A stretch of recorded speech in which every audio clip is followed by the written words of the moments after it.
Just about ready for football at Joe Albee Stadium. This should be a great matchup. The winner of this game goes to the national championship game against McNeese State next week. Let's take a look at some of the keys to the game. First for YSU, Rob. Well, the Penguins have to establish the inside power running game. They'll have to play smash mouth type football, that Midwestern style of play. Also, alignment and recognition is very important this afternoon. With Eastern's multiple attack offensively, the YSU defense will have to make the right reads and try not to over-pursue. Eastern Washington, not your typical Big Sky Conference team that likes to throw it all over the field. They need to control the line of scrimmage so they can run the football. They average 5.5 yards a carry when running the football, have 2 runners over 1,000 yards on the season. It's important for them to run the football if they want to win this football game. And the other thing we talked about in our open, the diverse offense of Youngstown State. This team can run the ball, they can pass the ball. The Eagles have to stop both. The first 2 opponents in the postseason, only running teams with option attacks, did not cause a problem for Eastern, but a diverse offense could cause Eastern some problems today. They need to have success against them. And they'll get a quick look at that offense. Eastern Washington won the toss and deferred. Youngstown State will receive and move right to left on your television screen. We have a 34-degree day today. Overcast skies. There have been a lot of fog problems in the area the last couple of days, but none today, although there is a chance later in the day. Been lots of travel problems for folks trying to get into this game from Youngstown and other places. There's YSU head coach Jim Tressel looking for his 107th collegiate coaching victory. He has 46 losses and 2 ties. He's looking for his 5th trip to the national championship game. Mike Kramer has got it turned around here at Eastern Washington. Came into the season with an overall losing record, but his 12-1 mark this year in his 4th season has given him a 25-21 mark as the head coach. He does have some championship experience. He was an assistant coach with a Montana State team that won a national championship back in the mid-1980s, but being a head coach at this level is a little bit different thing. Very engaging guy, though. All our conversations and interaction with Coach Kramer have been very, very nice. I would think that he has a solid reputation in this area, Dennis. Yeah, he does. He's a walking soundbite, too. TV and radio guys love him because, you know, 2 years ago he said we're going to have a pretty good football team at the start of the year, and they didn't. And, you know, it was one of those you don't hear from coaches very much. He's a very frank and honest guy, and he'll tell you what he thinks. I mentioned a moment ago that the winner of this game will play McNeese State in Chattanooga for the national championship. McNeese got a field goal right at the end of the game at Delaware today to knock off the Blue Hens 23-21. So the stage is set. Those teams are sitting back waiting to find out which of these 2 teams they will play. And Eastern Washington does, as it does so often, squib kicks, and the Penguins muff it, and the first big turnover of the day goes Eastern Washington's way. The Penguins couldn't handle the kickoff. Brad Packer there to pounce on the football when Eastern comes up with a big turnover, only the 2nd committed by YSU in the postseason. They were a +9 entering into today's national semifinal. This is the biggest crowd we've had here in 3 playoff games for both teams. You just see it, can't hang on to it, loose ball. Too many red shirts there, and the Eagles in business here. Boy, and that's tough, too. Matt Richardson, one of the fullbacks, a sure-handed type of guy for the Penguins. So Eastern Washington comes out 1st and 10 from the Penguins' 37. They will open up with Harry Leons at quarterback. The running back is Rex Prescott. Over 1,700 yards this season. Tries to go over right tackle. Tom Palucci climbs on for a ride. Gain will be about 2. We will also see Mike McKenzie in the offensive backfield today. And if we do see 2-back sets, Cade Calloway is their most likely fullback. There's Harry Leons, quarterback. As you can see, he's passed for 2,900 yards this season, which is just about the same amount of yardage that his 2 running backs have gained combined. So when we talk about a balanced attack from Eastern Washington, those numbers prove it. Leons is under Kevin Peterson at center, redshirt senior. 15 seniors on this Eastern Washington team, most of them redshirts. Long throw, overthrown. Jake Anderson on the coverage of Jeff Ogden, the leading receiver. The difference for the Penguins today, unlike last week against Villanova, the receivers they will be defending are not as tall. That was a ball that Brian Finneran might have caught last week, but Ogden is a 6-footer rather than 6'5", and it went incomplete. There's a look at the front 5, the interior line, and the All-American there is Jim Buzzard. And TJ Ackerman has a brother playing in the pros. And Eastern thinks this one is better than the one in the professional ranks. 3rd and 8. Overloading the left with trips to the wide side. Leons a 62% passer. Gets pressure into the middle, caught. Dwayne Thompson makes the tackle on Steve Correa, his 53rd catch of the year. Good job by Leons to maintain his poise and find an open guy downfield. Boy, and Correa did a nice job just to break loose. Last year he averaged over 23 yards of reception. Leons, who played last week with a slight cartilage tear in his rib, showed no sign of that injury on the toss. Eastern said before the game, Mike Kramer said he didn't want to get in a lot of third and long situations against Youngstown's defense. They dodged a bullet that time to get the first down, but that's something they want to stay away from, is third and long. 1st and 10 at the 15. Look at the Penguins defense. Delay to Prescott. Good hole over the left side. Dwight Smiley, our pregame feature guy, coming up and run support to knock him down after a 5-yard gain. When there's that trap that Eastern likes to run, they had that seal and they had a lane off the left end of the line. And Prescott, not a very big back, but a very quick back. Look at Smiley, though, come up and make this play. This is open. He saves a touchdown right here. Prescott's in the end zone. That's a great read from a safety to step up into that hole that was wide open. Again, Smiley, a second-team All-American, just a sophomore from Kent Roosevelt.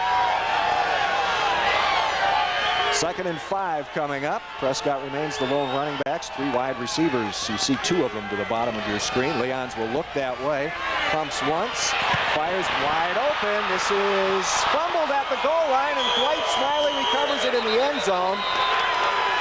Touchback. Penguins turn back Eastern Washington, as we have had an exchange of turnovers in the first couple of minutes of this football game. That's Joe Mitchell at the goal line. Watch, he's trying to get in the extra effort, and he gets popped by one of the Penguins right there, and the ball rose free. What a big play. Anthony Panunzio, the junior from Canfield, makes a great play to kind of strip the ball free. It's Jake Anderson who makes the initial hit, but Panunzio knocks the ball loose, and the Penguins' aggressive ball-hawking defense pays dividends there.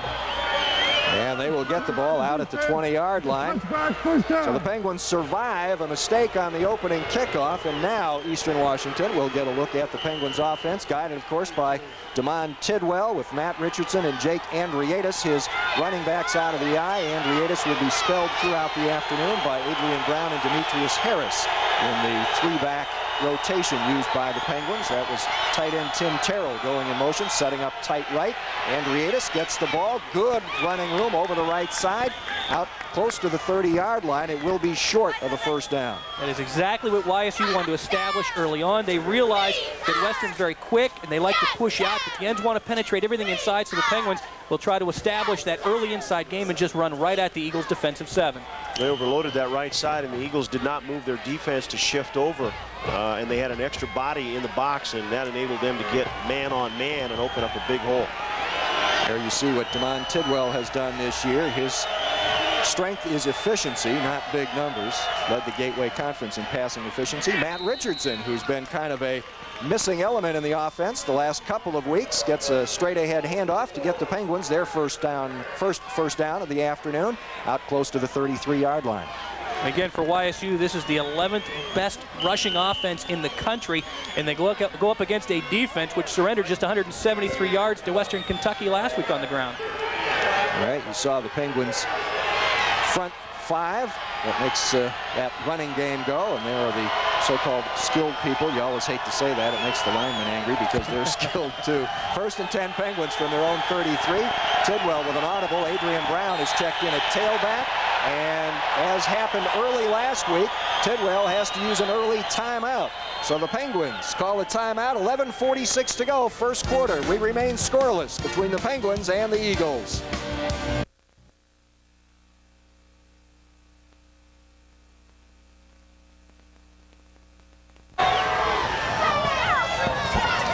Penguins getting ready to start their second drive of the afternoon.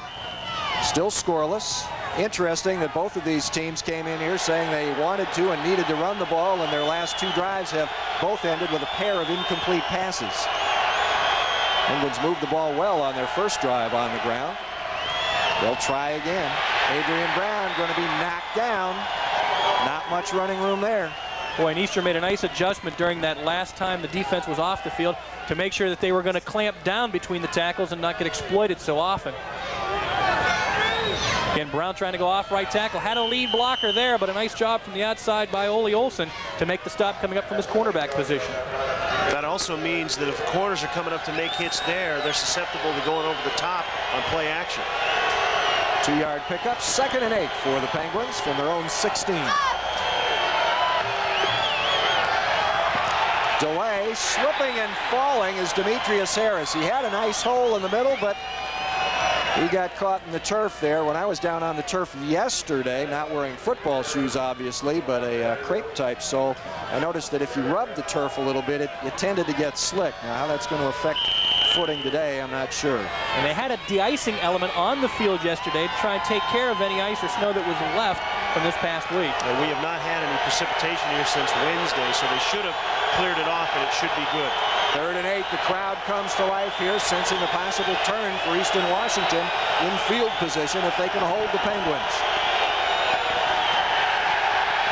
Lots of time for Tidwell. He'll take off. This is what killed Villanova, but it doesn't kill Eastern Washington this time. Chris Scott, the first of a gang of tacklers to drop Damon Tidwell for no gain and force another punt, the first time off the foot of J.J. Stefanson. Last week, the Eastern defense registered 3 sacks, and Tidwell unable to make his move upfield, and he has been so dangerous when working off the impromptu. J.J. Stefanson had a tough day at Villanova last week, what with the strong wind and frankly not hitting the ball well early. He punted well in warm-ups, takes the snap on the first hop, and end over ends a line drive to Maurice Perigo at the 48 of the Penguins. YSU trying to get it strung out, and Perigo slips and falls as he tries to move upfield. It may be slicking it up. It was I was down there before the game, and it was not that slick. But we've seen a couple of slips here on the last couple of plays, and it may be slicking up down there. When Coach Tressel's defensive unit last time forced Eastern to go 3 and out, it was the 7th time this year that YSU's defense has forced the opposition to go 3 and out on its 2nd possession of the game, and no one this year has scored on the YSU defense on their 2nd possession. Now this is their 3rd series, and we'll see what Eastern can do offensively. Only a 32-yard punt for Stefanson. Perigo returns at 2 yards, and for the 2nd time today, Eastern Washington starts in YSU territory, this time at the 46. Prescott trying to go outside, and he'll be chopped down short of the 40-yard line. As always, good pursuit, good lateral pursuit from the Penguins defense. Rex is just 5'7", and he was trying to hide behind the big trees in the offensive line, trying to just get right behind him so nobody could see him. And the play defensively really had helped along because YSU was able to kind of get there a little bit quicker, and really for the most part they did a good job as Jarrett Good was one of the guys that kind of forced that play to come apart. 2nd and 7 for Eastern Washington. Jeff Ogden, the man in motion. Delay to Prescott. Little seam, closes quickly. Frank Cato there to meet Prescott as he crosses the 40-yard line. And I believe it was Jeff Fackrell down low, number 35, helping out on the tackle. Prescott has 8 straight 100-yard rushing games, so you know he's a very talented back. And really, we've already talked to some people here, and Dennis, you would know this as well. Eastern has one of the better backs in the state of Washington who's been redshirted this year. Yeah, a young man that they brought in as a freshman. They thought he might play, but then Rex Prescott really has played well, and Mike McKenzie has been the big surprise for them, over 1,000 yards as well. 3rd and 2 for the Eagles.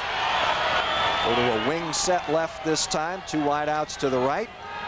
They go to that wing side, and Prescott will get the first down, just barely, but he got enough. Mike Stanek on the tackle, along with Troy Tuck. Jim Tressel with his normal sideline expression, no matter what the score is. And they talked about how quick Prescott is. He really hits this hole. Look at him try and slide down the line offensively, and it's a little bit of a cutback because he might have tried to go off tackle, runs it over guard, and gets enough yardage. Puts the ball at the YSU 35-yard line. I've been very impressed with both offensive line, giving both quarterbacks time to throw and open holes for both running backs on both sides of the ball. Ogden goes in motion again for Eastern. Wide out each way this time. Prescott will go right. Penguins have got it stuffed up. Jake Anderson held his ground on the corner and got down low to chop Prescott down for a 1-yard loss. This time they go to the right side of the line, and that's really been the strength so far for Eastern this year. You've got a first-team Big Sky center in Kevin Peterson, number 73. TJ Ackerman, the right guard, number 72, honorable mention conference, and really the NFL prospect Jim Buzzard, but they weren't able to get Prescott around the corner and seal any type of gap. There was numbers out there too. Penguins just had more guys out in the corner, and Prescott had no place to go. There are his numbers today. No gain on that play. 2nd and 10. Fake the delay. Leon's flushed a little bit. Fires it downfield. Bumping going on. Dwayne Thompson bats it away. Quite a battle between Dwayne Thompson and Joe Mitchell at the goal line. And at least this time, much to the dismay of the fans here, it was Dwayne Thompson that won the battle. And if Thompson doesn't turn around, watch him here, he'll run with his back to the quarterback, Harry Leons. And as Leons kind of flush from the pocket, not noted for his running ability, lets this one fly. Thompson turns around just as the ball gets there, and he recognizes where it's at to knock it down. Leon's lucky this ball was not intercepted. This is not a smart play on his part. He tried to force something that wasn't there, and good play. And this is also not typical of the Eastern Washington's passing game, is it? They're generally, twice they've tried to burn the Penguins deep, and generally they use a short, controlled passing game. 3rd down. Leons to throw again. Pressure coming from the outside. He's flushed and will throw it away under pressure from Jerron Daly. Mike Stanek created the initial rush. So now it'll be Eastern Washington's turn to give it up on the punt again.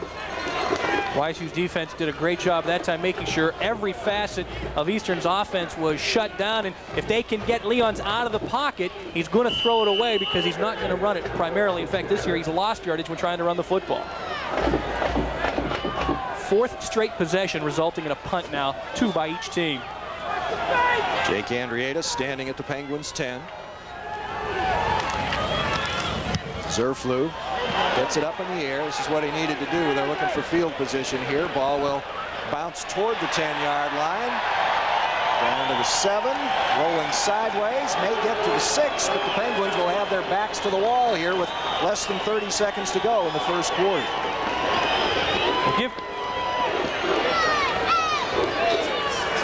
Here's how YSU got here. A 28-13 win over Hampton at home, and of course last week's big upset at Villanova, 37-34.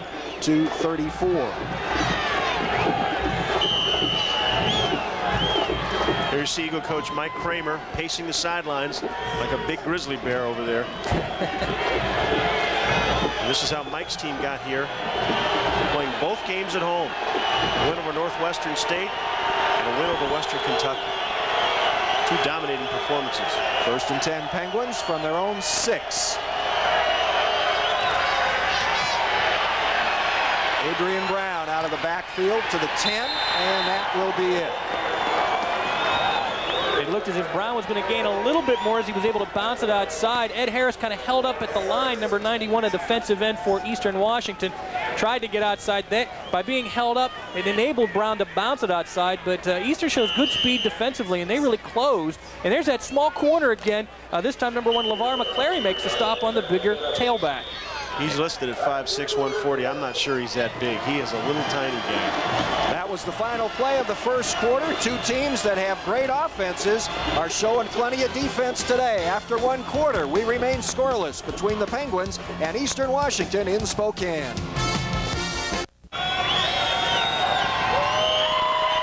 Look at part of the crowd here at Joe Albi Stadium. I think probably the largest of the year to see an Eastern Washington home game. Including Joe Albi, the statue in the end zone. And somebody has put a Big Sky Conference t-shirt and an Eastern hat on it. He's the man responsible for raising funds for the original construction of this stadium. You think after all that, they would have given him a better seat. But Jake Andriatis on the run on the first play of quarter number 2. Gets the Penguins very close to a 1st down. And as you can see with a scoreless ball game, first quarter very close indeed, although Eastern Washington getting an edge in passing yardage, and the big number in the Penguins' favor, obviously, time of possession, but it did not result in any points. And of course you had that critical exchange of turnovers on the first possessions of the game. Chilly day, isn't it? Not as bad as we saw last week because of the wind, but it is cold here in the Pacific Northwest. Jake Andriadis, as we suspected, coming up just a tad short on that second down run, so Penguins will be 3rd and inches. Matt Richardson and Chris Knack will check in. Adrian Brown and Mark Cox out. You got a good close look there at Damon Tidwell, who already has the wheels turning, I'm sure, with a play coming in, and then, of course, he is free to change that at the line at any time if he sees something that doesn't fit what was sent in. Homemade snow cone. Cheaper that way. Not quite as flavorful, but ball spotted at the 11-yard line. Check that, the 16-yard line, 3rd and inches. Willis Marshall breaks the huddle, goes wide right off the bottom of your screen. Offset backs, Matt Richardson and Jake Andriadis. Tidwell waits. That's the way to run a quarterback sneak. You let the offensive line surge, take a half a step back, wait for the seam, and fall right through it. Damon Tidwell gets the first down. Well, the Eagles came out in that formation too defensively with only 4 guys on the line of scrimmage and nobody over the center. It was almost like they were conceding the sneak or the short gain. They weren't so sure that Youngstown wasn't going to throw the ball. A little play action. And again, Ian Shirey, kind of the anchor of that offensive line for the Penguins, along with Frank Rutherford and Matt Hogg on the close side of the formation. So the Penguins are 1st and 10 from the 18. Tim Terrell changing sides on the offensive line. Quick hitter to Adrian Brown up the middle, across the 20 to the 21. That's what the Penguins wanted to do offensively. Talking with Frank Page, the open guard on the offensive line for the Penguins, the senior from Fort Lauderdale, said they need to hang on to their blocks a little bit quicker to get 4 to 5 yards. Western a week ago against Eastern's defense, gaining just 2 to 3 each time they tried to rush. Penguins are trying to go 5-0 against Big Sky opposition all time in this game. They're also trying to keep their record in semifinal games perfect. They're 4-0 in the semifinals in their history. 2 of those wins against Big Sky opponents. On 2nd and 7, Jake Andriadis does a good job picking his way through traffic across the 25 to the 26 to set up a 3rd and short. One other streak we want to mention here regarding Youngstown State. It is currently riding the longest winning streak in Division I AA playoff history. The Penguins have won 10 in a row in the postseason. Well, their last loss was in a championship game too, so I mean, you don't lose that game, you've got 3 more to get there. They've won 13 of their last 14. This team knows how to play in the postseason, excuse me.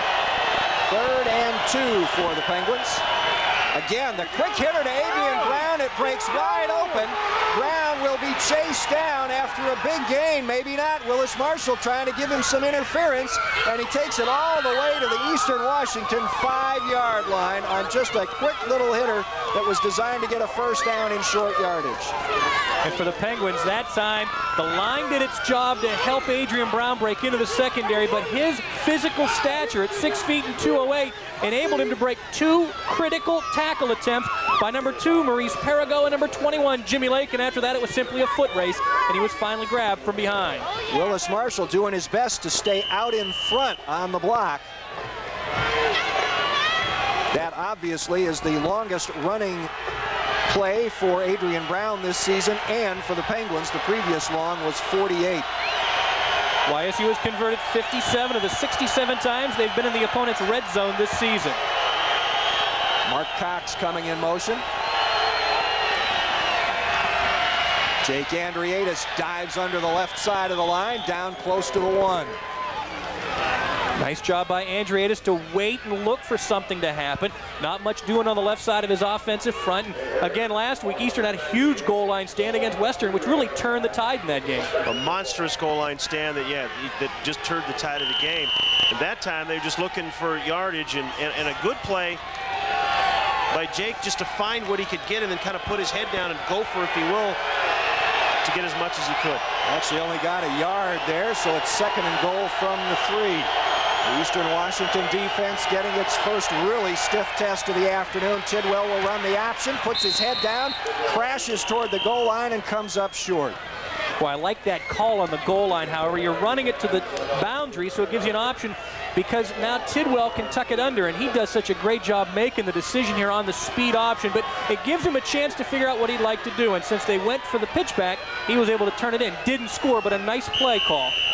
Good job by Ole Olsen to keep the play turned in, and you saw right from the get-go on that shot, Greg Belzer, number 44, holding his ground. Penguins with now a big lead in rushing thanks to that 75-yard run by Adrian Brown. 3rd and goal from the 1.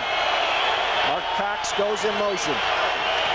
Adrian Brown hit at the goal line, goes in, ball goes free, but it is a touchdown. Adrian Brown with his 18th rushing score of the season, and the Penguins are on the board first. And a great play by the Eastern defense. I thought they come up and plugged it pretty nice and got a hold of Brown, but his stature right now and his physical presence on the field just a little too much for the Eagles defense. He just willed his way into the end zone. You're not going to find too many guys to run over Derek Stry, the middle backer for Eastern's defense. He's 6'3" and 230. Mark Griffith to try the extra point. 51 for 55 this season, but he missed his last attempt. You may recall the irony at Villanova with both kickers missing the extra point on the final touchdowns of the game. Penalty markers down. The one thing that concerned Mike Kramer in this football game was YSU's resiliency offensively, and it has proven to be true on that last possession.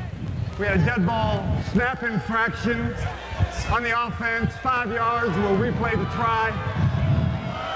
YSU's offense just kept trying to do what it felt it could establish here, and it finally paid dividends on that last drive, and it's simply running between the tackles to set up some scoring opportunities. Absolutely. They've had a great first quarter and 4 minutes of the second quarter running between the tackles.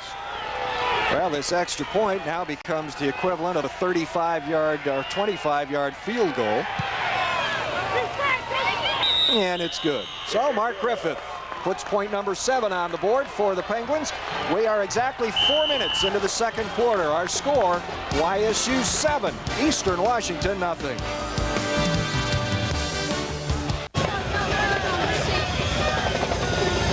Jim Tressel stalking the Penguins sidelines.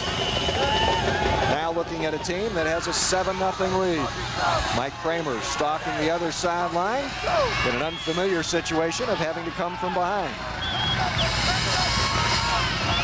In fact, Eastern Washington had scored 51 points in the first half of its last 2 games, led by 24 against Northwestern State and by 13 against Western Kentucky. Troy Lefevre's kick all the way back to the end zone. And a great return in progress. Lefevre makes the hit. Ball is free. Penguins have it. And you have to credit the kicker, Troy Lefevre, for causing that fumble, because on the return, it was going to go almost the distance. As Correa tried to get around the kicker, he stumbled and got caught from behind, and that's what dislodged the football. Well, that's 2 huge mistakes by Eastern Washington University. One at the goal line in the first corner for Mike Kramer's team, and then one there. They get the momentum back with a huge return as the crowd comes alive, and then Correa can't hang on to the football. And Youngstown State here is 43 yards away from really putting the Eagles in a deep hole.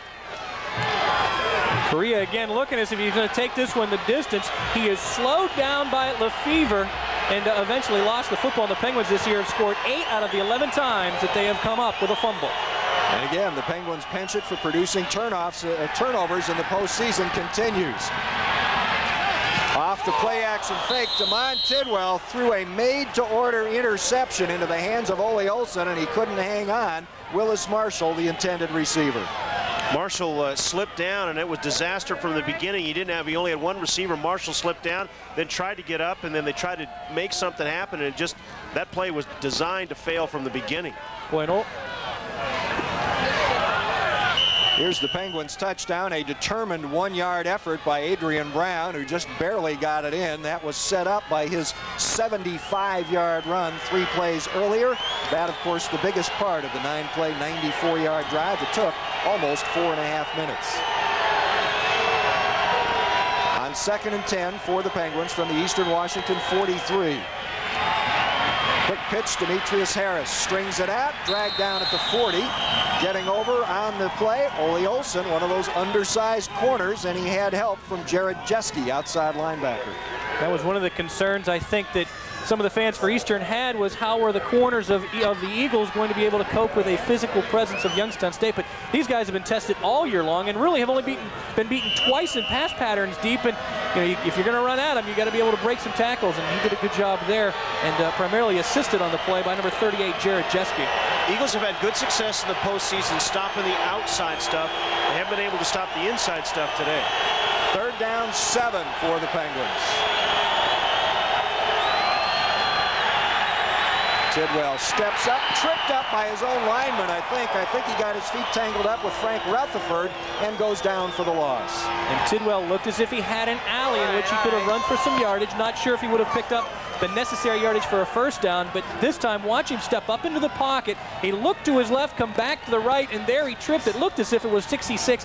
Matt Hogg, the closed tackle on the offensive lineup. Tight end was wide open down the middle of the field, too. And if he'd have got away or saw that, he might have been able to flip it to him. J.J. Stefanson will hang up a dandy punt. Fair catch called for by Maurice Perigo, and he makes it at about the 8. And that is where this Eastern Washington possession will start. 9:14 to go in quarter number 2. It's YSU 7, Eastern Washington nothing. After a scoreless first quarter, the Penguins now own a 7-0 lead over Eastern Washington, and you need to know when winter weather is on the way. Rely on the weather team of Don Guthrie, Suzanne Stratford, and Rich Morgan to provide immediate information. For details on winter weather, turn to your attention the official school cancellation station, 27 First News. Eastern Washington starting from its own 8. Harry Leons with the quick throw out to Ogden. He takes it to the 20 and a 1st down. That's Big Sky football, something Eastern Washington got away from in the opening quarter. And this team has been able to come from behind in the past. The Eagles trailed Montana 28-20 at the end of 3, and earlier this season trailed Cal State Northridge at the end of the first quarter. They have shown the ability to come back. There you see the other game. McNeese State wins a wild game, 23-21, a field goal with 5 seconds to go to advance to the championship game next week in Chattanooga. Winner here today plays McNeese. Shans LaFrenz kicked a pair of 31-yard field goals in the final 6 minutes to decide that football game. Be a busy highway up from McNeese to Chattanooga next weekend. They are well supported there. YSU played there back in 1995. Know a little bit about McNeese football. That was Rex Prescott on the carry there following the 1st down. Got himself about a 5-yard pickup, bring up 2nd and 5 from the 26. YSU's defensive front now kind of flipping their tackles. Delagianis on the left side. The Big Bear had a huge sack and a forced fumble a week ago against Villanova. Fake the draw. Leons has plenty of time, airs it out, wide open. Ogden, far sideline, bumped out by Tony Panunzio at the 46, and another Eastern Washington 1st down through the air. That set up because of the Eagles' great play along the offensive front. That's been their strength all year. Outstanding matchup between number 77, Jim Buzzard, and Delagianis. That gave Leons the time to throw downfield and find the open spot in the Penguins secondary. You give anybody that much time and they're going to have success. Harry Leons is a guy that if he can sit in the pocket, he will throw the ball all over the field. You got to get pressure and force him to throw it on the run, and that causes him problems. He completes over 62% of his passes. 3 wideouts all bunched up with each other on the left side of the formation. They run that way instead, and Prescott rips off a dandy into Penguins territory to the 43. That formation lends itself to the ability to run off tackle because you established it with the long pass the play prior, and when you bring the 3 receivers to the near side, YSU spreads its defense, and then the tackles got caught going in too much, and Prescott runs by him. Well, and you see, there's nobody in the middle. They clean out the middle. There's no safeties in there because they're outside covering the pass. He breaks through that first line, breaks the tackle, the linebacker, and he's into the second. Prescott with 36 yards rushing on the day now. Multiple shifts going on. They'll run into the motion, and the Penguins run into Prescott. They got that one shut down in a hurry. Prescott will wind up losing a couple. Mike Stanek kind of jammed things up in there. Number 38, the honorable mention gateway performer from Austintown Fitch, did a good job of kind of clogging that up, and really Prescott unable to bounce it outside like he normally does. He took on 2 offensive linemen and got a stalemate against both those guys, and that forced the play. Right there, he just That's a great play by the linebacker to step up in there, taking on a couple of big offensive linemen. The biggest of which, T.J. Ackerman, the 6'6", 315-pound junior. 2nd and 12 for the Eagles. Leons will get some more pressure. Here comes Frank Cato, and he'll spin him down inside the Eastern Washington 40. That is sack number 7 on the year for Frank Cato. Boy, and Leons nearly got out of it. I was going to comment about a nice spin move, and he's not noted for his footwork. But again, Cato able to just grab him by the jersey and pull him to the ground. That is a 15-yard sack. It will bring up 3rd and 27. This season for Eastern, they have been able to convert roughly 44% of their 3rd down opportunities. And the Penguins defense does a pretty good job of stopping the opposition. In fact, they've allowed just 32% of the 3rd down opportunities the YSU defense has faced to be converted. They've had a couple of long pass patterns open today, but not in long yardage situations. They're going to go to the draw to Prescott. Slips in behind the trap block. Is met at midfield. Eugene Lewis did not wrap up. He just tried to knock him down, and that meant Jake Anderson had to stay busy and get over and make the tackle at the Penguins' 47, still well short of a 1st down. You know, he earned All-American honors as an all-purpose back, but number 33, Rex Prescott, maybe the grittiest performer on the field today. He is a tough kid, no doubt about it. And at his size, you better be tough or you're not going to play very long. This is Tom Zerflew. Good snap. Didn't get a very good kick, but this is going to take a hop. Jake Andriadis at the 10. Little skip step, but a nice open field tackle coming down to make the hit. Aaron Best keeping Andriadis to just a 3-yard return. Penguins will start deep in their own territory with 5:19 to go in the 1st half, still leading 7-0.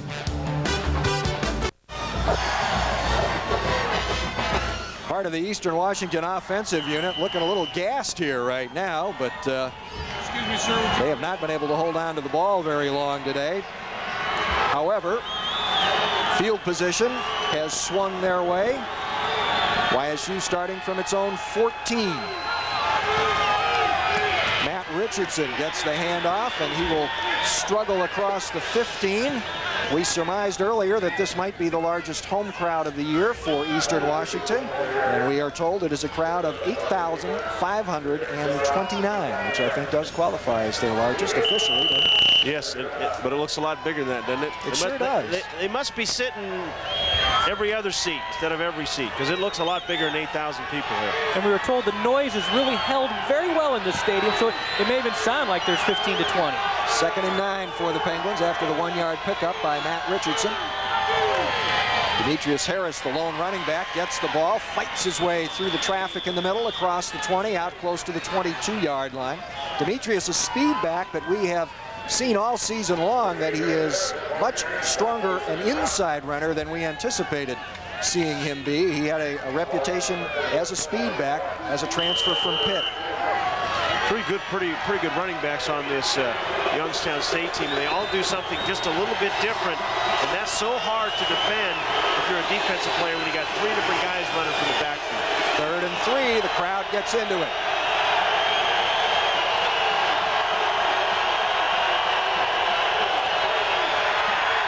Tidwell, lots of time. He's got Willis Marshall wide open for the 1st down. Willis, as he does so well, gets yardage after the catch. Good job there hanging on, though, by Ole Olsen. Willis Marshall, last week's player of the week, had 4 receptions against Villanova and then scooped up that block punt and scored a touchdown as well.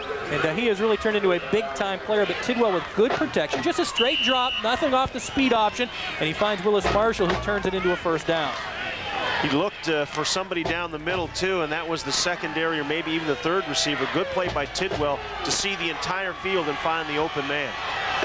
11-yard pickup, 1st and 10 Penguins at the 32. Marshall still in the game, split right up at the top of your screen. Mark Cox in the slot. Adrian Brown looking for some running room inside. Keeps pounding, crosses the 40-yard line. And again, the physical presence of not just number 12 Adrian Brown, but the entire YSU offensive unit looks as if here in the 2nd quarter starting to take its toll on Eastern's defense. And the Penguins have now rushed for 140 yards today. They are just the 4th team team this year to cross the century mark against that vaunted Eastern defense. Boy, he just pounded people running this football. He is just running through, over. This kid's it's scary. He's just a sophomore. True sophomore, and he's already over 100 yards. He had 75 on that jaunt that set up the touchdown. Demetrius Harris gets the ball, accelerates quickly over the left side of the line, out near midfield, and a Penguins first down. So far this season, the Eagles defense had allowed only 163 yards to Portland State. That was the most yardage they'd given up to any opposition's rushing attack. The Penguins may eclipse that by halftime today. They have not played a lot of teams that run the football like Youngstown State, though. This is a team that can really move the ball on the ground. And I'll tell you what, Eastern is going to have to do some things. Coach Tressel trying to decide what's going on, and what they're doing is resetting the game clock here. He just wanted to make sure he knew what was going to happen before it happened. Eagles are going to have to make some adjustments here to stop the stuff up the middle, because if they don't, Youngstown State will just run right over them, and that will be all she wrote. They've got to do something to stop the penetration that the offensive line and then the running backs are getting right through the heart of their defense. First and 10, YSU from its own 47. Adrian Brown in as the fullback this time, leading for Demetrius Harris, tripped up, caught from behind as he got to midfield. Jared Jeske, outside linebacker, stepping up to make that play. Jeske this year now in the 70 tackle territory. He's had a couple today. Boy, for Eastern that time, they had to back off one of their linebackers when YSU went to a slot back to the right, and they can ill afford to lose anybody between the tackles that could be a possible tackler. There you go. YSU with 5 times as much rushing yardage right now as Eastern Washington. Part of that has to do with that one long run. Part of it has to do with the fact that they also have a huge advantage in time of possession. They've just had a lot of opportunities to run it. Here's that throwback. It won't be thrown anywhere. Big sack by number 85, Steve Matson. Boy, Matson was the guy that had the big stop last week along the goal line to help Eastern's defense, and they did a super job of covering that throwback off the speed option. It was open twice last week against Villanova, and Tidwell just bouncing back into the pocket, looking back for Tim Tyrrell, and really Matson able to run over Adrian Brown, who tried to be the lead blocker and help give Tidwell time. He just slipped, and Matson went inside of him, and Brown couldn't keep his footing, and that enabled the free shot at the quarterback. 5th sack of the year for Matson, brings up 3rd and 11 for the Penguins. Check that, 3rd and 16 at the 42. Quarterback draw. Tidwell going to be knocked down very close to the first down marker. Players are still slipping on this turf surface at Albee Stadium. That time, the safety for Eastern Washington, Maurice Perigo, had trouble regaining his footing to come up and run support. Well, with 43 seconds to go before the half, leading 7-0 just across midfield, if in fact this is short. Do the Penguins try and kill the clock or keep the chance alive to score more points by going for it, or you just kick it away and leave them buried here before the end of the half? Looks to be where the ball is marked. He's about a half a yard short. This should be 4-down territory with less than a minute to go. So YSU, with its ability so far to run very well between the tackles, will go for it here. So it's 4th and less than a yard, and the Penguins will talk it over before deciding how they're going to deal with this situation. Timeout on the field with 43 seconds to go. Damon Tidwell works his way toward the sidelines, waiting for instructions from Jim Tressel. And you can catch the highlights of today's game on Penguin Profile. Join Coach Tressel and 27 First News sports anchor Jim Evans. They'll recap today's big plays Sunday night at 6:30 following 27 First News. Penguins have had a change of heart. They have brought J.J. Stefanson on to punt, and they were ready to go, but because it is a full timeout, Eastern Washington had their refreshment folks out there, so they will take the full timeout here. Jim Tressel having made the decision that perhaps discretion is the better part of valor here in the final minute of the half. Mike Kramer looking for an opportunity to make something happen. And I joked with Coach Tressel last week saying I was second-guessing some play calling. He says, I was too last week against Villanova. I'm odd to see why he doesn't go for it here on 4th and short. J.J. Stefanson will hang it up for Maurice Perigo, who lets it go into the end zone. Touchback. I think that's the right call there. They're dominating this football game. Eastern Washington has not been able to do anything in the last quarter and a half of football really offensively. You don't want to have somebody slip down and then give them a short field and give them a touchdown in the final seconds of the half. And all of a sudden, all your momentum is, as much as you've dominated, the game would be tied. I don't think there's any way the Eagles can go 30 or 80 yards in 36 seconds, so the Penguins should be ahead here at halftime. Also, we saw something different there. The Penguins were in Eastern Washington territory, and it was J.J. Stefanson who punted rather than Anthony Razzo. And he has done that the last 2 times inside the opponent's 50. Draw to Prescott. He can make the field short in a hurry.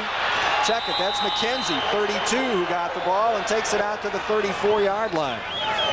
Mike McKenzie, he is now up near 1,100 yards on the season. Had the big 89-yard touchdown run a week ago and gets a lot of yardage here. And he has seen limited action so far through the first half for the Eagles, but has been able to make the most of his opportunity while in the game.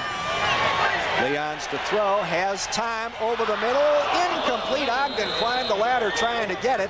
Leon's let it go with Harry Delagianis charging into his face. And he paid the price. Smiley let him have it after he couldn't hang on to that football. Smiley just drilled him between the 8s. Smiley had his mind made up. He was going for the receiver because after the deflection, he could have had an opportunity to pick it if he'd went for the ball. Yeah, Ogden re-strapping up after that. Yeah, checking his shoulder pads. These aren't tight enough. I got to tighten them up. 2nd and 10 for Eastern from its own 34, but the down and distance is immaterial at this point. The thing you got to look at distance-wise is they are still 66 yards away with just 20 seconds to play. There's a look at Dwight Smiley, who made that last hit. Leons has some time, will try and get away and be hauled down. He had Chris Glancis in front of him, but chasing him from behind, Jared Good to drag him down for the loss, and that will be the final play of the first half. Well, no, it won't. I thought they were going to let it run down. I think YSU may have called a timeout here. You know, the official walking towards the near sideline and indicates Eastern Washington will take the timeout. And by that time for the Eagles, the whole time Leons is in the pocket, he's looking for number 7, Steve Correa, who was coming to the near sideline and was open. But boy, Dwight Smiley did a good job of shadowing him, and then Leons had to try and run with it and met with little, if any, success as Jared Good, number 56, makes the stop. Secondary for Youngstown State has done an outstanding job today. A couple of open receivers, but other than that, they have covered the Eastern Eagles effectively here and caused Harry Leons in the passing game problem. Now, YSU had plenty of practice on pass defense last week against Villanova, that's for sure. Although these are different type of routes they're seeing this week, and of course their reaction time and their keys are different because of the rushing attack that Eastern Washington has, which has been almost non-existent here in the first half. Prescott has some decent numbers, but they haven't translated into anything on the scoreboard. And right now, out of your screen, Anderson, number 7, and Smiley playing center field about 35 yards off the line. And after taking the timeout, Eastern Washington chooses to take the knee and let time run out. So now the first half is over, and it comes to an end in a low-scoring duel. Interestingly, Coach Mike Kramer of the Eagles said that he thought this would be a close, relatively low-scoring game, and so far, that prediction has come true. He'd like his team to win. That prediction hasn't worked out. At halftime, it's YSU 7, Eastern Washington nothing. Welcome back to Albee Stadium. Jim Campbell, Rob Schmidt, and Dennis Patchen with you. YSU leading Eastern Washington 7-0, halfway to the national championship game next week in Chattanooga. McNeese State has already advanced to that title game.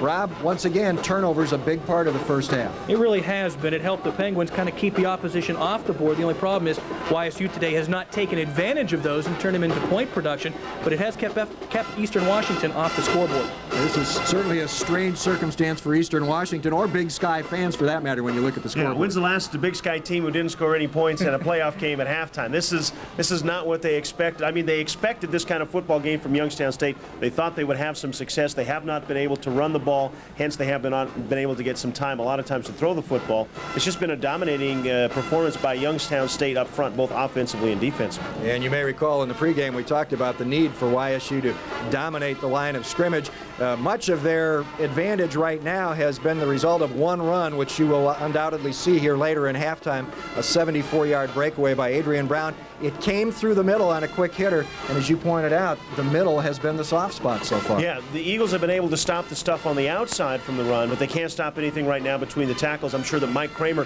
will make some adjustments, his staff at halftime, to stop Youngstown State, or at least try to, in the middle. And one thing that we have seen from Eastern Washington, even though they haven't put points on the board, is their balance. They have shown that they can move it up the field, running and throwing. They just haven't moved it all the way. I think the big thing so far is YSU's ability to not only pressure Harry Leons, the quarterback for the Eagles, but more than anything else, force Eastern Washington to use the entire field. They haven't allowed them to take that short field and give Prescott an alley to go the distance. Well, we will see how things play out in the second half. We've got lots more coming up for you here. Before we get to that second half, stay tuned.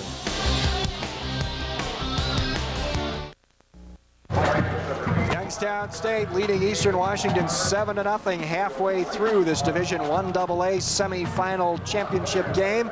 The winner of this game will play McNeese State in Chattanooga next weekend, next Saturday. McNeese State beating Delaware on a last-second field goal this afternoon. Let's take a look at some of the highlights of the first half. You would think 7-0. Well, maybe there weren't many, but you would think wrong. This is the biggest highlight of the game.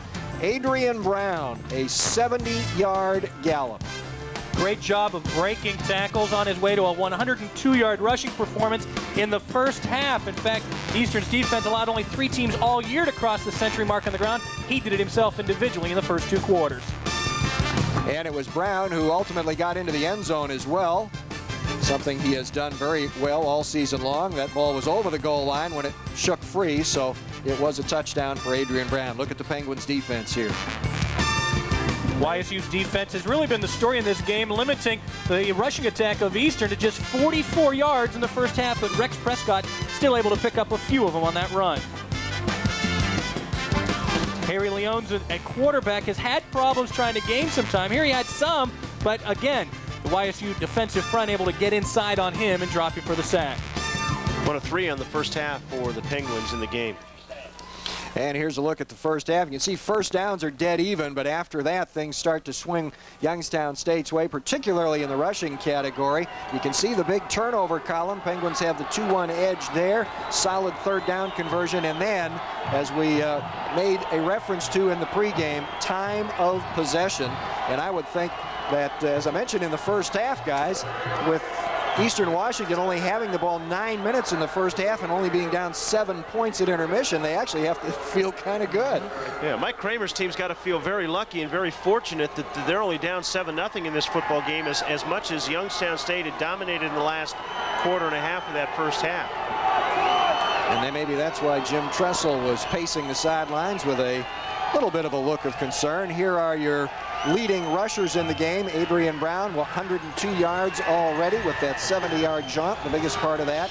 And Rex Prescott with a 47-yard day, but being held well below his per carry average, which is almost 7 per tote. Skies are brightening here a little bit, almost like the sun wants to try to break through as Troy Lefevre prepares to kick off for YSU. Steve Correa, the primary deep man in the middle of the field. He will fade back inside the 5, take it at the 4, and come right up the far hash and hit the wall. Chris Mack is right there, short of the 25. This time the Penguins made sure that he was not going to find that alley that led to a long kickoff return the last time Correa brought one back. So again, Eastern Washington will bring out its offense for the first time in the third quarter. Yeah, but for Eastern, this time he held on to the football. Mike Kramer's team did not give it up like they did with their only kickoff in the first half. The Eagles shut out in the first half for the first time this season. They'll start from their own 24. Again, Harry Leons is the quarterback. Rex Prescott is his lone running back. And Prescott will take the play action fake, lob deep for Ogden, goes up and gets it. Jake Anderson didn't look back. He played the receiver all the way, and Ogden makes the catch at the YSU 45. And that's Big Sky football. A nice, well-designed play. They tried to sell the run, and Eastern tried to establish that to begin the game, so they had YSU thinking run, but Ogden with a beautiful reception. Maybe not as tall as a guy in Finneran's capability last week for Villanova, but the third-team All-American made a great catch on that play. Jake Anderson turns around. He can knock that ball down. He just didn't look for the football. This time Prescott does get it, gets through the first line of defense, and is then gang tackled short of the 40. Boy, and the bonus that time, his size gave him the opportunity to get through that crack on the left side of his offensive line. Had he been a bigger back with larger shoulders, he may have been stuffed at this line of scrimmage, but he's able to sneak through there for the gain. Not a good first half offensively for the Eagles. Again, 3 of those 5 possessions resulting in punts through the first 2 quarters. And remember, that first drive was a fumble at the 1-yard line, and Youngstown State recovering into the end zone. That was a big play early in this football game. 2nd and 6 from the Penguins' 41. 3 wide receivers to the top of your screen. More play action. Mike Stanek charging, and a throwaway to the near sideline. That's why Leons doesn't get sacked very much. Makes good decisions, but again, the key, and you'd mentioned this, Dennis, they have to get pressure on Eastern's quarterback, and YSU was successful there. Leons just 6 of 13 through the air so far today, well below his normal level of efficiency. It'll be 3rd and 6 for the Eagles from the Penguins' 41. Harry has shown us what he can do when you give him time and he's able to stand in the pocket. He's also shown us what he can do when he's forced to run out of the pocket. He's not a very effective passer when he's on the run.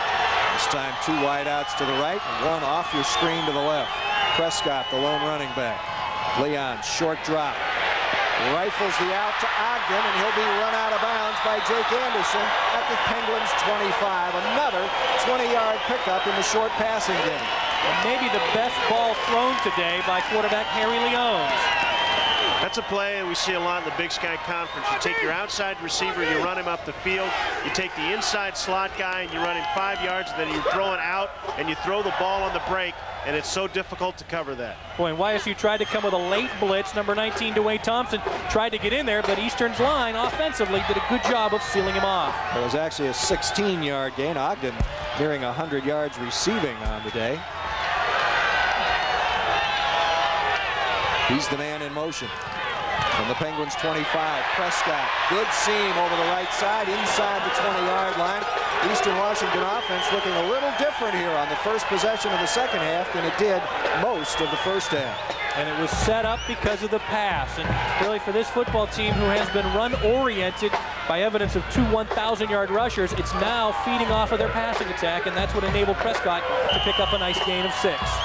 And yet on the other side of the coin, the Penguins kind of felt that they wanted to force Eastern Washington to throw the football. Well, they've done that to a certain extent, and it's backfiring at the moment.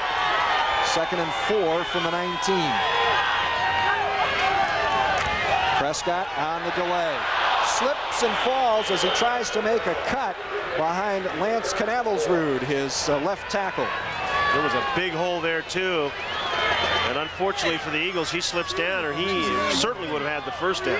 Boy, and the slick turf really negates his best asset, and that's cutting back across the grain. As you see there, there was a gap for him to get through, even though number 7, Jake Anderson, could have been there in pursuit. So that makes it 3rd and 6. There was no gain on the play. One of the biggest plays of the day for the YSU defense, trying to protect a 7-0 lead. Audible going on here by Leons. Clock was down at 0. No flag. Here's the sack. Ball is loose. Mike Stanek is on the run. No flags. This could go all the way. Mike Stanek will turn another turnover into a touchdown. Deja vu. A week ago, it was Harry Delagiannis who forced the sack. Jerron Daly picked it up and scored for the Penguins. Today, it's Mike Stanek who takes it the distance, and that really punctures the balloon of the Eastern Washington Eagles. Boy, how critical have the fumbles been for Eastern Washington on the goal line of the opening drive, and right there, he may have been down. That may be not a very good call. That is questionable. It looked as if Leons had already been put on his back, and the ball then came loose, but the Penguins will take it, and YSU now up by 2 touchdowns. Mike Stanek. Didn't he play some running back at Fitch? He was a two-way performer, and he showed a little of his old form there. Playing with one bandaged hand, never coughed it up. Got a broken hand. He got a new cast on it yesterday. A little problem getting the snap down. Good job by Anthony Razzo to save that snap and allow Mark Griffith to bang it through. So just when it looked like Eastern Washington was poised to tie it, the Penguins have doubled the lead, 14-0.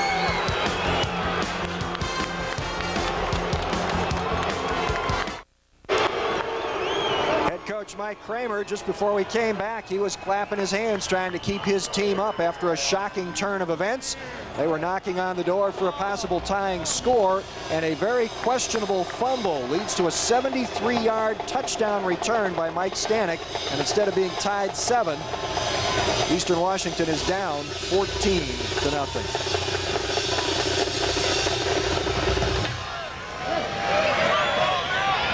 Kickoff will float to the goal line. Correa will bring it out.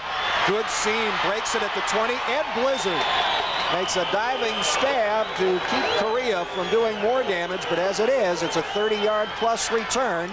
Eastern Washington showing it's got plenty of fight left. Again, watch Leones here on the play. Hit by Jeff Fackrell, number 35. His knee is down there. Then the ball comes free. Stanek picks it up and goes 73 yards for the score, but that's not going to be the controversial play of the day. Well, look where their fumbles have come to. At the goal line where they were trying to score, and then they lose another fumble to give up a touchdown. That's a 14-point swing right now for the Eagles. Eastern Washington starts from its own 33. Leons fires over the middle, and he flirted with another disaster. Kawanza Swan was right there, and Jerron Daly was right behind him. Boy, and the Penguins defense now with some momentum and an opportunity to gamble a little bit because you're up by 2 scores. Never saw Swan over the middle. Just threw it right in his hands. There you see Leon's numbers, no interceptions. He's flirted with it a couple of times.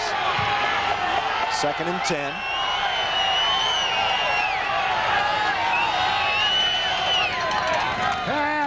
Pass it again. This time he's got some time, loops it out on the screen, and McKenzie can't make the catch. Leons did a good job in getting the ball over Jerron Daly's outstretched arms, but McKenzie couldn't hang on. Second time today he's dropped a fairly easy ball. And again, because of the play by the defensive front for YSU to kind of disrupt this, the pass is too tall, and McKenzie unable to stab it with a hand, and he had a couple of players out there that could have led the interference. McKenzie has a dozen catches this season and 2 chances today. That ball did lead him a little bit. Wasn't nearly as easy as the first ball he had thrown his way. 3rd and 10. 88. This time they go 3 wideouts to the bottom of the formation. Leons right along the hash. Flips it out wide open. This time McKenzie makes the catch in the flat. Tony Panunzio comes up to grab him low, and Eugene Lewis finishes him off high. They come up well short of the first down. That's great defense by the Penguins to pursuit of the football. McKenzie was the safety valve receiver, and as soon as he had it, there were 3 white shirts all over him. And you can see that Leons did not want to go to McKenzie initially, then has to turn his attention to the far left. And for YSU, a good job by Panunzio, as McKenzie, just a little bigger of the back, still has pretty good speed. 1-yard pickup, so it's 4th and 9, and they'll punt it away. Here come the Penguins, and they came very close. Good punt, though. Andriadis at the 26. If he can keep his footing, not a bad return to the 33-yard line. They're going to mark it at the 32, but you could see him being very careful with the slick turf. 10:44 to go, 3rd quarter. Penguins have the ball in good field position, leading by 2 scores.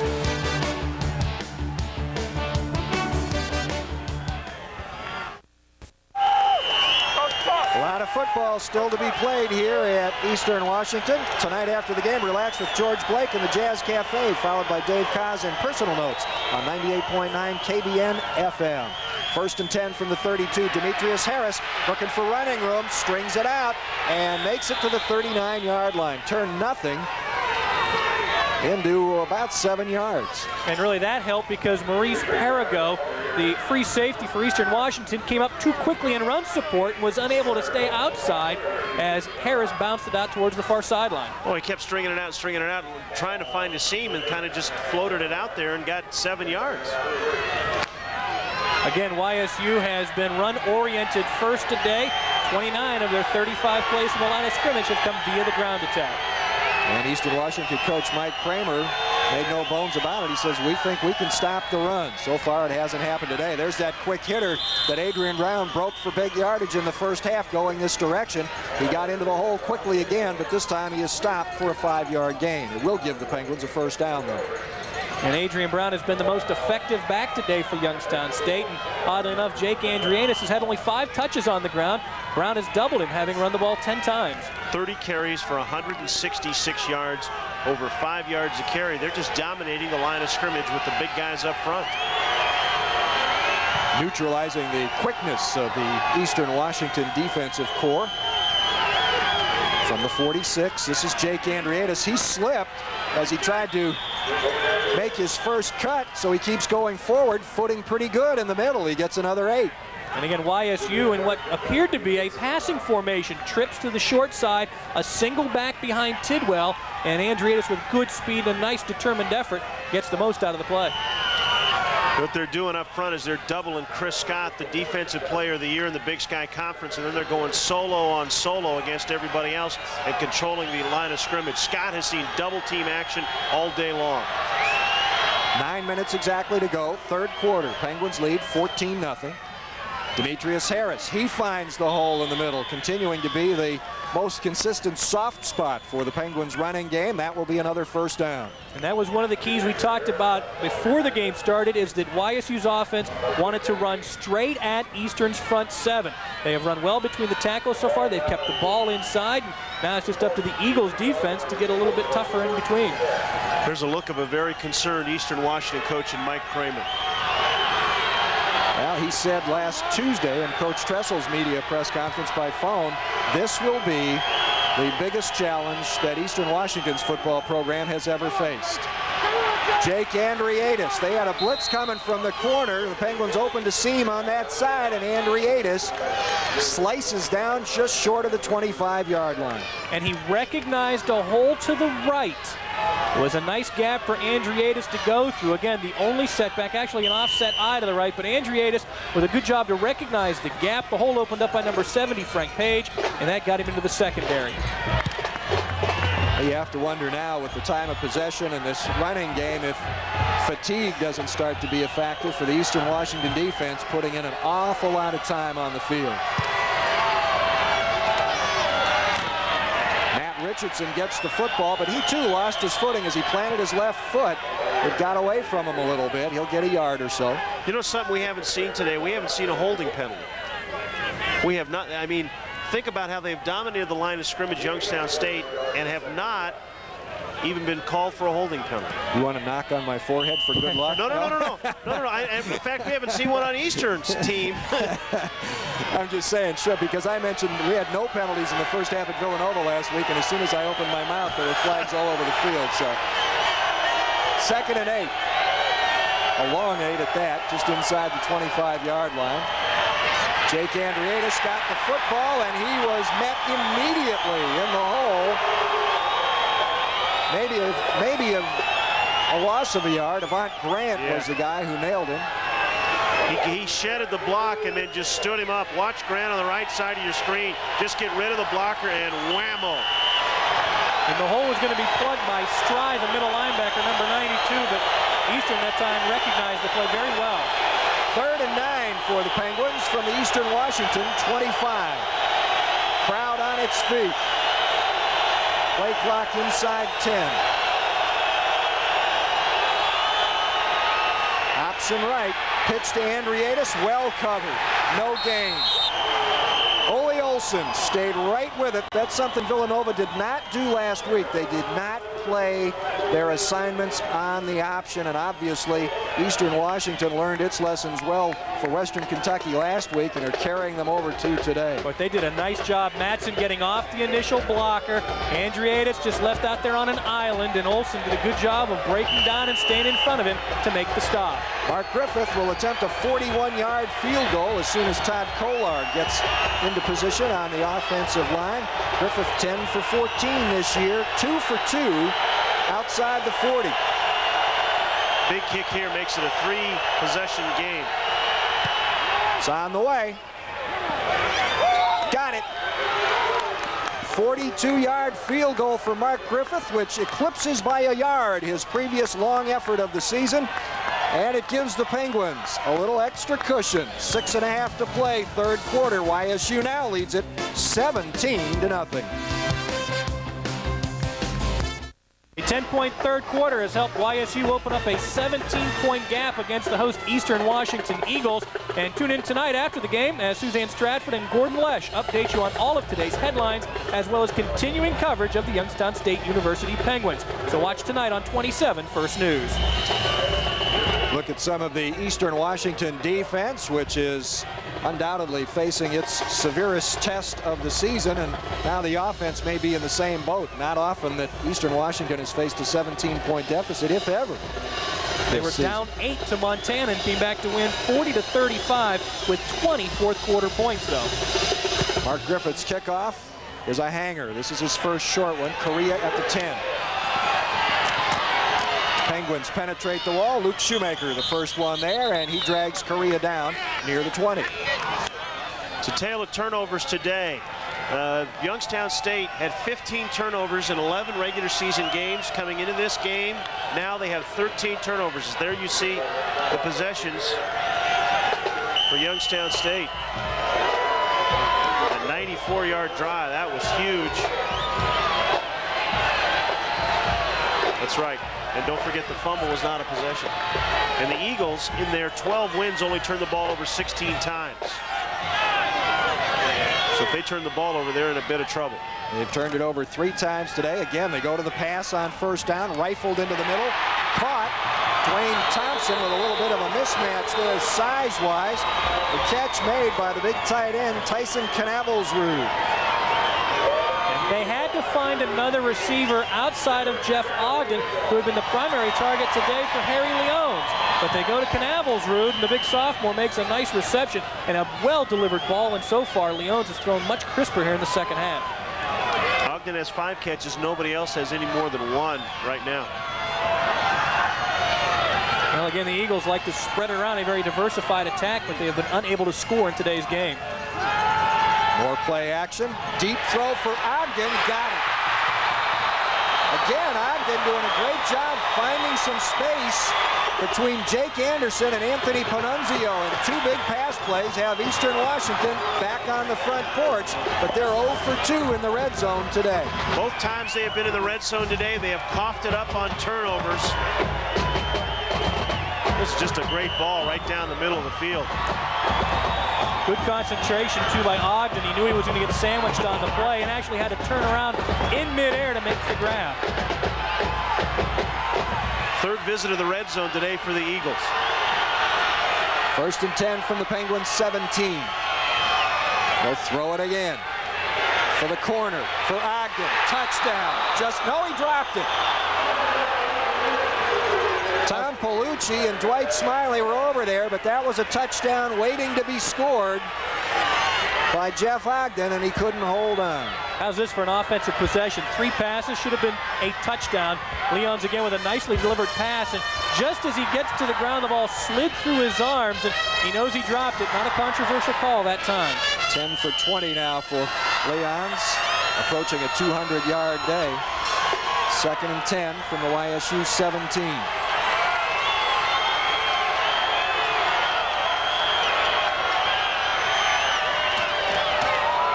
Draw, Prescott. Troy Tuck couldn't wrap him up. He's tackled at the 5 by Tom Palucci and Dwight Smiley. 1st and goal, Eastern Washington. Nice play call by Coach Kramer, because he had YSU thinking pass, whether it was to the middle or outside, and here he comes with the delay. 3rd time today they have sent that trips formation with 3 receivers, one side or the other, all bunched together, and the 3rd straight time they have run the draw play to Prescott. Boy, and that really was a draw. That one waited a long time for Prescott to get the football to really set that pass mentality on the defense. 1st and goal from the 5. They've checked in fullback Cade Calloway to provide some extra blocking down here. Prescott gets the ball. Troy Tuck makes the first hit, and Jake Anderson coming up from the secondary seals the deal back near the 10-yard line. Boy, that's a huge play by Tuck, who registered 13 tackles in the opening round playoff game against Hampton, to knife through quickly, virtually untouched, and then got help from Anderson afterwards. But Tuck with a big play inside the 10. Troy, the senior from Cincinnati Moeller, a storied high school football program. Second and goal from just inside the 10 now. Prescott all alone in the backfield this time. Leon's pump fake throw, touchdown. Joe Mitchell with the touchdown catch. His 4th of the year, and Eastern Washington is on the board. A little redemption for Mitchell. He's the guy who fumbled the ball at the goal line on the opening possession of the game. Comes back and gets a touchdown here. And they were looking for Ogden, who was also running the slant into the end zone. And I think everybody's attention went to number 88. And that allowed the man to be open, who makes the reception, number 81, Joe Mitchell. A nicely delivered pass as he threads the needle, but Mitchell with a super reception to go up and make the grab. Josh Atwood to attempt the extra point. Only missed 3 of 59, now only 3 of 60. So Eastern Washington, after a couple of stunning turns of events, shows its character here with a quick scoring drive to get right back in the football game. Lots of time left, 4:14 to go, third quarter. Eastern Washington has pulled within 10, and the fans are getting into it.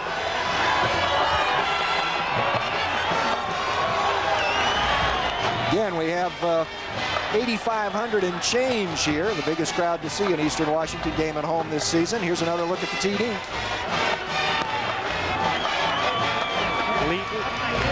Leon's with a nice reception, or a nice pass, and again, he has thrown much better so far in the second half than he did in the opening 2 quarters of play. That's such a hard route to stop down on the goal line. The receiver makes that break, and if you're not right on, you're in trouble. Took Eastern Washington just a little over 2 minutes to go 77 yards, and they only needed 6 plays to get into the end zone. Ben Leon's looking and actually pulled the ball down once before his man came open, and I don't think Mitchell was his primary target on the play, but they'll take that reception. It's a 6-play drive, covered 77 yards with the 10-yard reception to wrap it up. You need to be ready when winter weather strikes. 27 First News gives your family the advantage with immediate information. For details on winter weather, turn your attention to the official school cancellation station, 27 First News. Atwood to kick it away. This ball will drift down towards Demetrius Harris at the 10. 20, 25, breaks the seam. Good block. Harris to the 45 and finally pulled down by the kicker, Atwood. But a nice block that Harris was able to move out from behind, thrown upfield by David Vecchione. Both kickers have had to make big plays on kickoffs. In the first half, it was a forcing a fumble, and that time a touchdown saving tackle. Both kickers have been involved today. And both teams have done a nice job on kick return blocking. Again, no hold, no clip, no illegal use of the hands, and YSU with great field position because of the nice Harris return. There you saw the block by number 80 as well.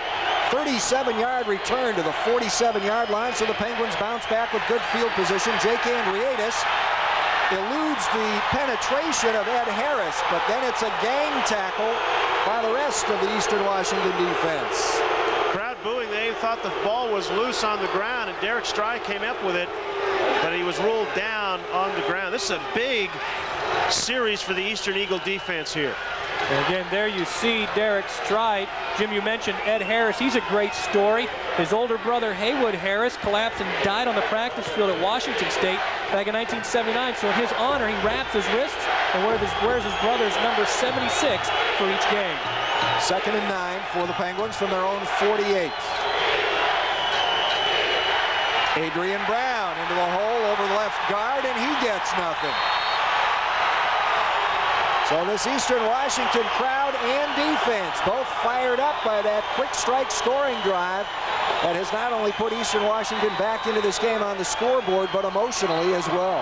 Boy, Von Grant again is starting to flex his muscle.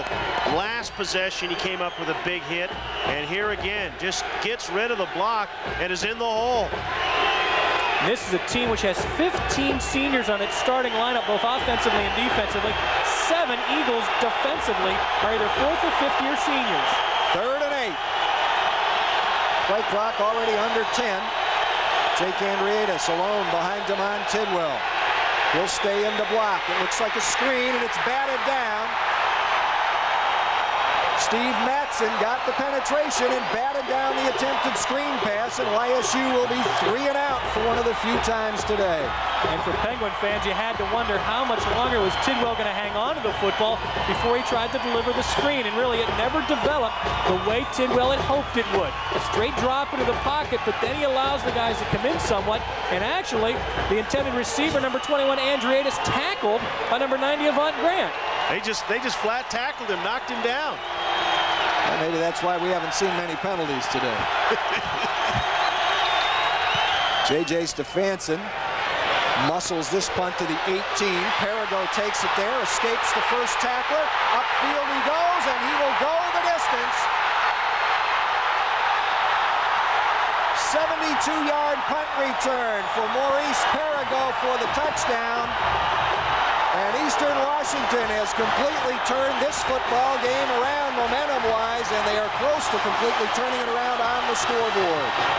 A third-team All-American did nothing more than follow the wall. An outstanding gap again delivered by the specialty teams of Eastern. They have threatened all day, and Perigo made the most of it. The 34-yard punt by Stefanson, and actually when Jake Anderson slipped and fell, that gave Perigo the impotence to go the distance. And a good job to keep Stefanson off the back of Perigo, freeing him up to outrun Dwight Smiley to the end zone.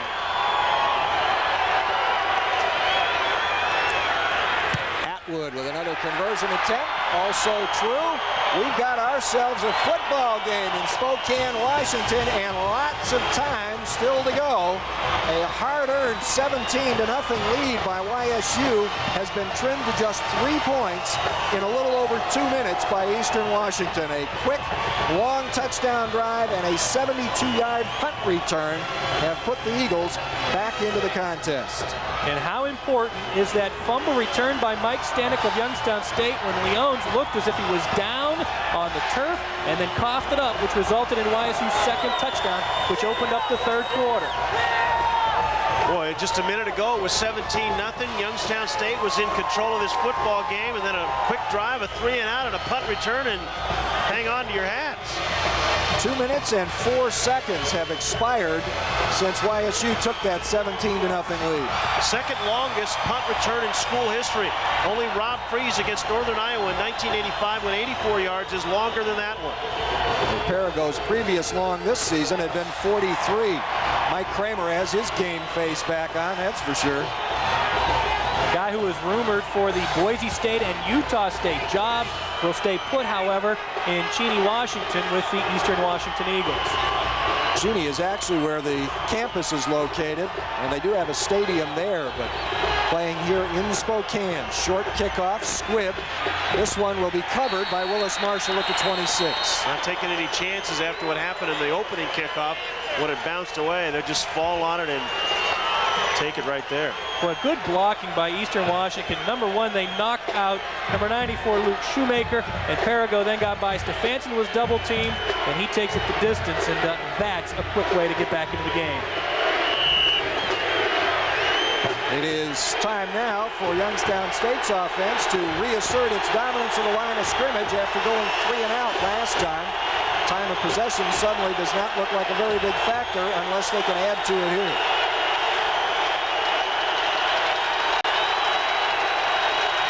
Little play action for Damon Tidwell. He'll throw it away. Got hit as he let the ball go too, but he was throwing it away.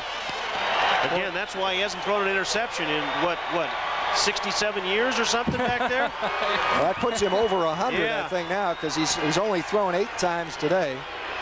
And again, Tidwell makes good decisions, doesn't try to force the football.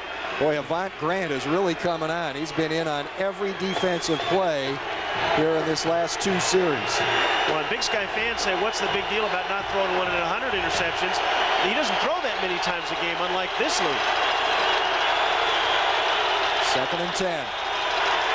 Demetrius Harris, nowhere to go. Eastern Washington all over it. And that time leading the charge was Derek Stry, middle linebacker. And he had plenty of help coming up, too, from Justin Guillory, outside linebacker. It'll be 3rd and 10. And all of a sudden, the Penguins have left their game plan offensively. They throw on first down, try the corner here, and that is away from what they had been successful at, and that's running between the tackles. Harris will be given credit for a yard gain, 3rd and 9 from the 27. 3 wide receivers right, left rather, 1 wide receiver right.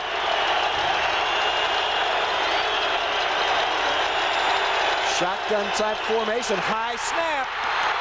Tidwell will fall on it, but the Penguins will be forced to punt from deep in their own territory. The wheels are coming off the Penguins' wagon. Smart play by Tidwell, not trying to make something happen. Just make sure you get a hold of the football and punt it away and take your chances on defense and not lose it inside the 10. Normally, Youngstown State, the team that likes to hang around and win through a war of attrition. Today, Eastern Washington has rallied, and they now are on the verge of making a splendid comeback. J.J. Stefanson from midway through his end zone will kick it away. Maurice Perigo standing inside the 50. J.J. gets some leg into this. Perigo makes a good job to get back and take it at his own 47. Again, eludes Dwight Smiley as the first tackler before being wrapped up by Mike Gilligan at the Penguins' 45. And Greg Belzer absolutely leveled one of the Youngstown State guys. Chris Jones, the injured player right now for the Penguins, a 6'2", 218-pound junior outside backer, and he is flat on his back at around the 48-yard line of Youngstown. So not only has momentum shifted, big change on the scoreboard, time of possession is shifting, as is field position. Eastern Washington will have the short field on this possession. Watch the block. Again, here it comes. Doesn't see it coming. Whack. That might have been helmet to helmet, too. And actually, that may have been, it was Jason Paris, number 46. Paris whacked again. And he is the long snapper. He never saw Belzer, a backup linebacker, and that's great to see him get up and walk off. He's not really sure where he is, but it's great to see him get up off the field. You hold your breath when you see a guy go down like that. Paris, just a freshman from Canfield.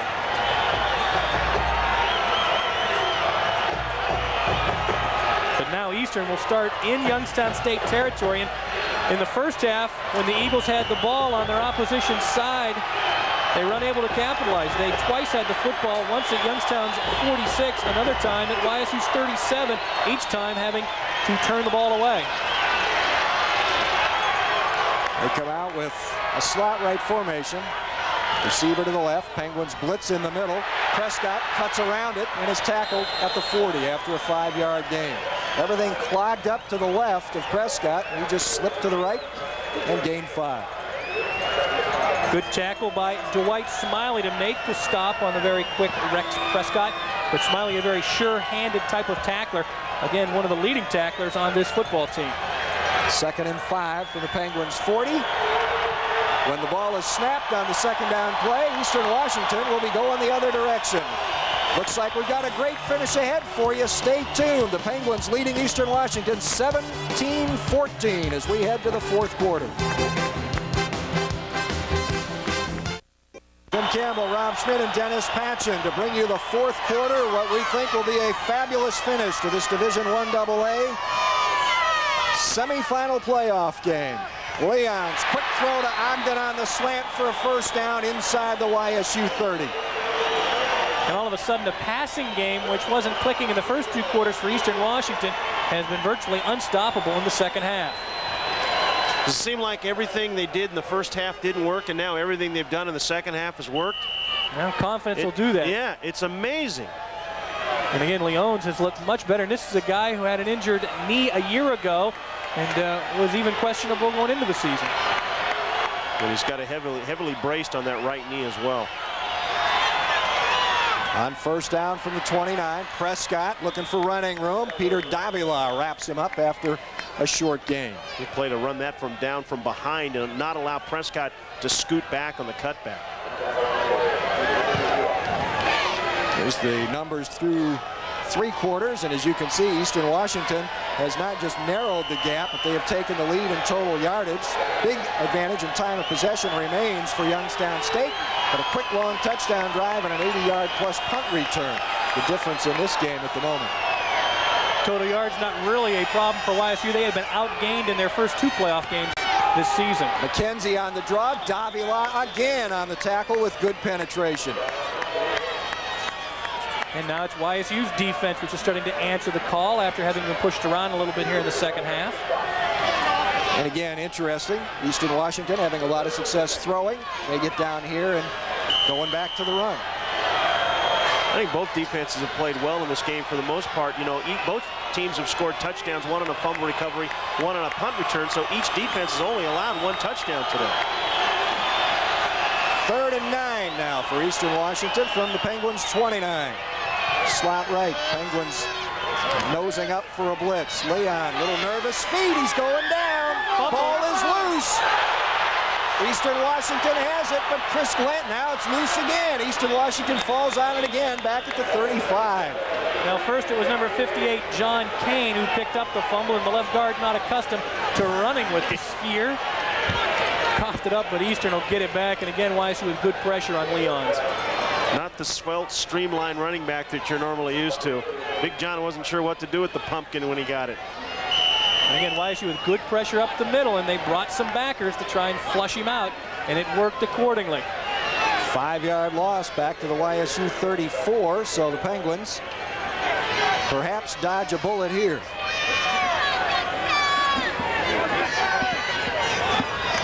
Zerflu just pooches it. Jake Andriadis will let it bounce. It hits at the 10, goes back upfield. That's where it'll be downed. It wound up being accidentally kicked or kneed back toward the 5. Should be marked at the 10. 12:21 to go. Penguins will get the football deep in their own territory, leading by 3. Youngstown State's lead has now dwindled to 3, and you need to know when winter weather is on the way. Rely on the weather team of Don Guthrie, Suzanne Stratford, and Rich Morgan to provide immediate information. Turn your attention to the official school cancellation station, 27 First News. Penguins coming out from their own 10. Demetrius Harris tackled behind the line of scrimmage. Again, Avant Grant making the play. Did not buy the counter move from DeMond Tidwell off the fake, or what was supposed to look like a fake. All of a sudden, Grant has spent a lot of time in the Youngstown State backfield, and he's there again.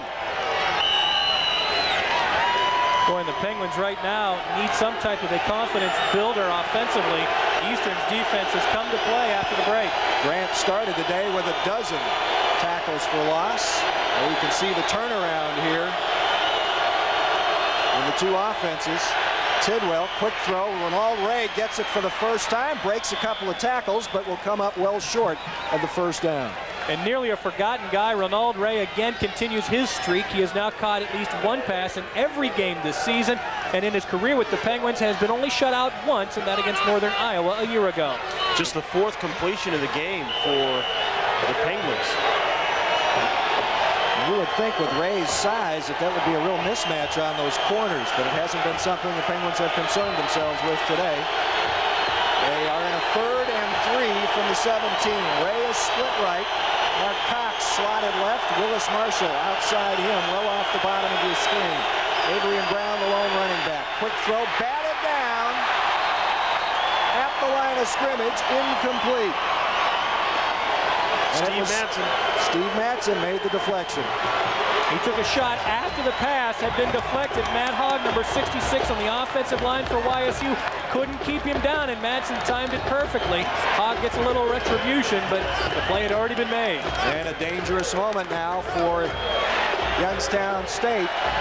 Maurice Perigo standing back at midfield, awaiting J.J. Stefansson's punt. Shanks it. But Perigo won't get a chance to return it. It'll roll out of bounds at the Eastern Washington 44. Did not want to give Perigo that opportunity to return that one. A little less than 11 to go. Eastern Washington gets the ball, trailing by 3.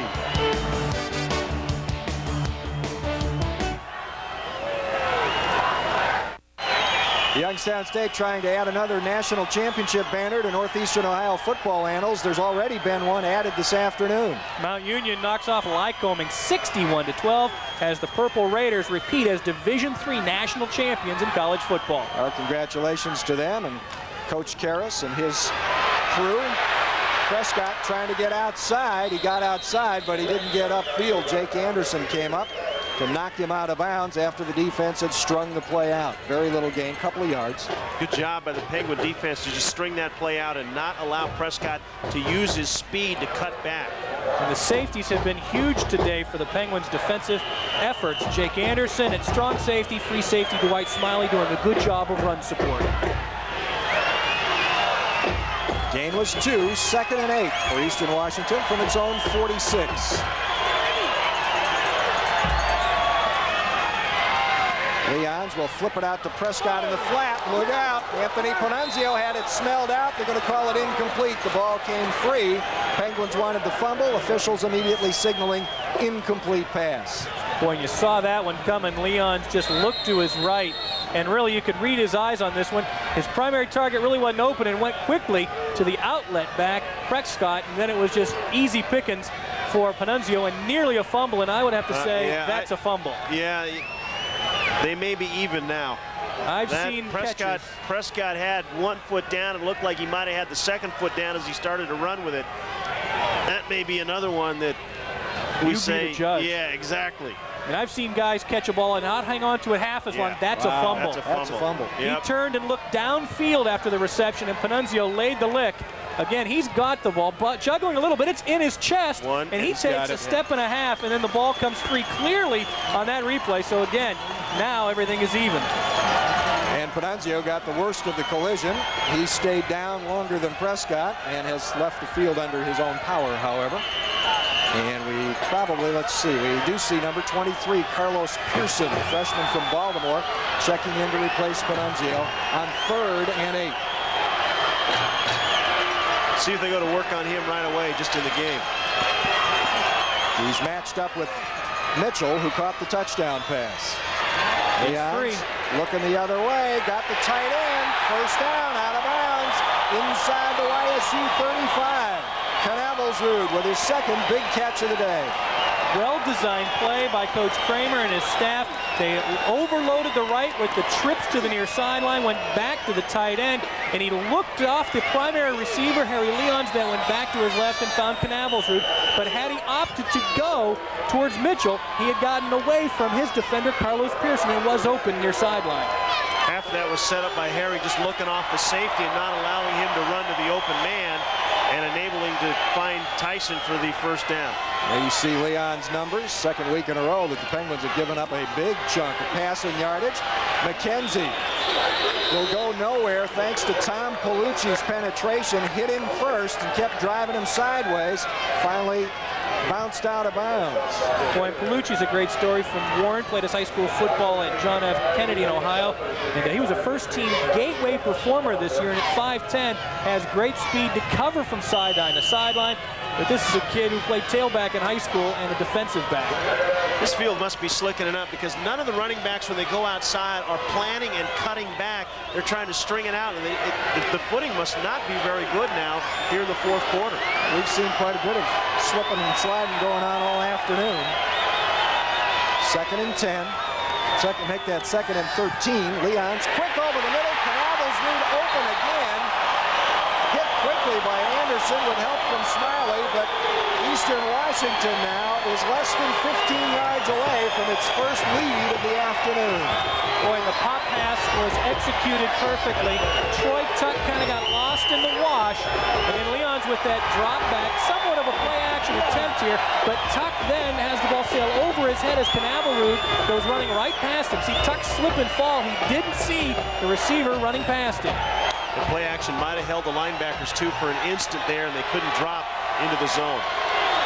Knavel's with 3 catches today for 25, 22, and 21 yards. Leons, a bullet complete to Mitchell, hit at the 9. Panunzio back in the game with the initial hit, and Jake Anderson over to help knock him out.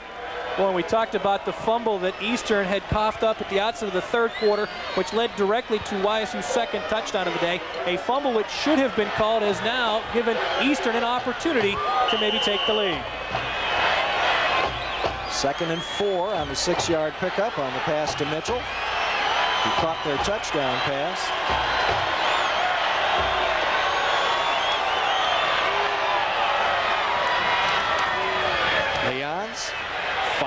Here's Mitchell off his hands and incomplete at the goal line.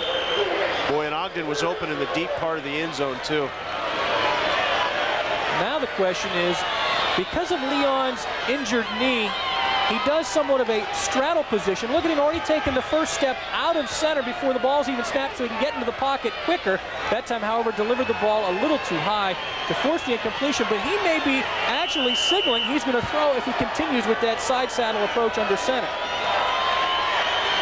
Third down from the Penguins 8. Same formation as the last play. He's got the foot back. McKenzie is the running back, not Prescott. Quick throw over the middle. Jake Anderson gets it a yard deep in the end zone. Turnover number 4. He takes it out to the 16-yard line. Miscommunication there between Leons and whoever he was supposed to be throwing to, and it results in the 4th turnover of the day, the 3rd in the red zone for Eastern Washington. Trying to go to Mitchell, and he just threw it right. Never saw Anderson. Never looked off, went immediately into the end zone. Only the 7th time this year Leon's has been intercepted. And again, the quick 3-step drop into the pocket and a ill-advised pass because he threw it into plenty of white jerseys. Well, what's even worse about that is they don't throw that interception. They've got a chance to kick the field goal and tie the game up. And now you're still behind by 3. The only problem on the return, there was a penalty, and it looked to be unsportsmanlike conduct against YSU. One of the very few penalties we've had here in this football game today. Well, this will be a costly one. It will take the ball back again deep into Penguins territory. Their field position here in the second half, by and large, has been very poor. After the interception and the run back, we had a dead ball, unsportsmanlike act on Youngstown, half the distance to the goal line, first down. And that is uncharacteristic of a Jim Tressel coached football team. They are usually very poised, and that is what has gotten them to this stage of the tournament.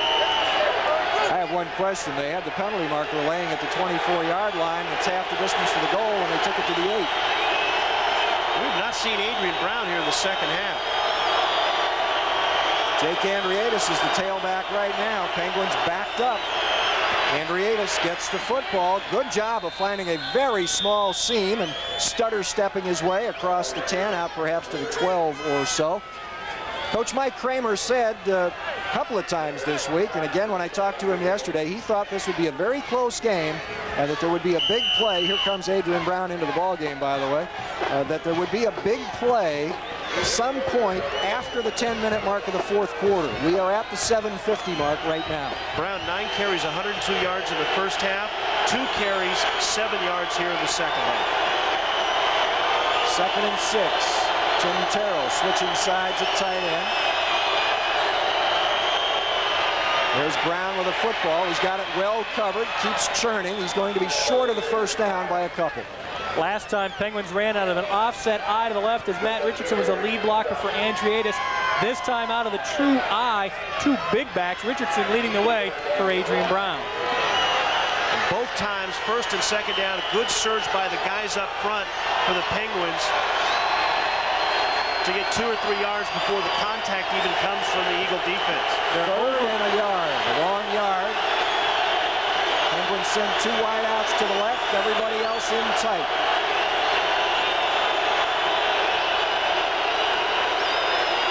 Tidwell to Andriadis. Should have it. It'll be close, but he should have it. In fact, they're marking it a yard upfield at the 19. That will be a Penguins first down. And now the Penguins have gone back offensively to running between the tackles. They had gotten away from that momentarily in the 3rd quarter and have now returned to it because they're going to need a big drive here that will chew up a lot of clock if they want to hang on to the lead. We're down to about 6:40 to play. YSU had a 17-0 lead, and Eastern Washington willed itself back into this football game with a quick strike touchdown drive and an 83-yard punt return. Adrian Brown, again, good protection of the football. Now he breaks free and is out to the 40-yard line.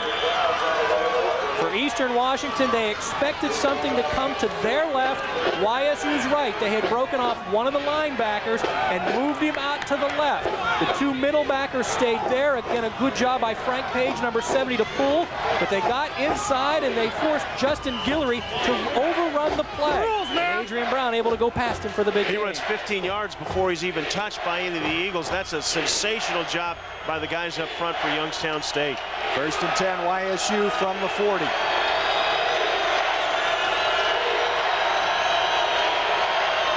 Tidwell to Jake Andrietis. That'll be stuffed very quickly. Ed Harris, number 91, the honorable mention Big Sky performer, helped out by Derek Stry, number 92, as Eastern Washington shows their teeth on that play defensively. And how do you pronounce his hometown anyway? I've never run into that one. Again, Ed Harris trying to fight off Washington Rutherford's initial tackle. Oh, Stellacune. Stellacune, okay. That's where Harris is from. Loss of a yard. 2nd and 11 for the Penguins. Shift defensively by Eastern's defense. Back the corners out as well. Brown with the football, runs that same slant, breaks it again. And a nice shoestring, perhaps touchdown-saving tackle by one of those small corners. LeVar McClary making the tackle, but Adrian Brown all of a sudden has become a big part of the game plan again, and he has the Penguins in Eastern Washington territory. He is too big and too strong to try and just bump him off his feet. Watch, he just runs right through the play there. And the offensive line so far, at least on this drive, spearheaded by the play of the open guard, Frank Page. 1st and 10, YSU at the Eastern 41. Eastern Washington is going to talk it over, try and catch a breather here and figure out what they can do to stop the re-emerged Penguins offensive juggernaut. With 5 minutes to play, Penguins still up by 3. It looked like the Penguins had the starch in their offense taken out by Eastern Washington. They start in March at their own 8-yard line, relying on the run, and they're at the Eastern Washington 41. And they've chewed up over 3 minutes on the clock in the process.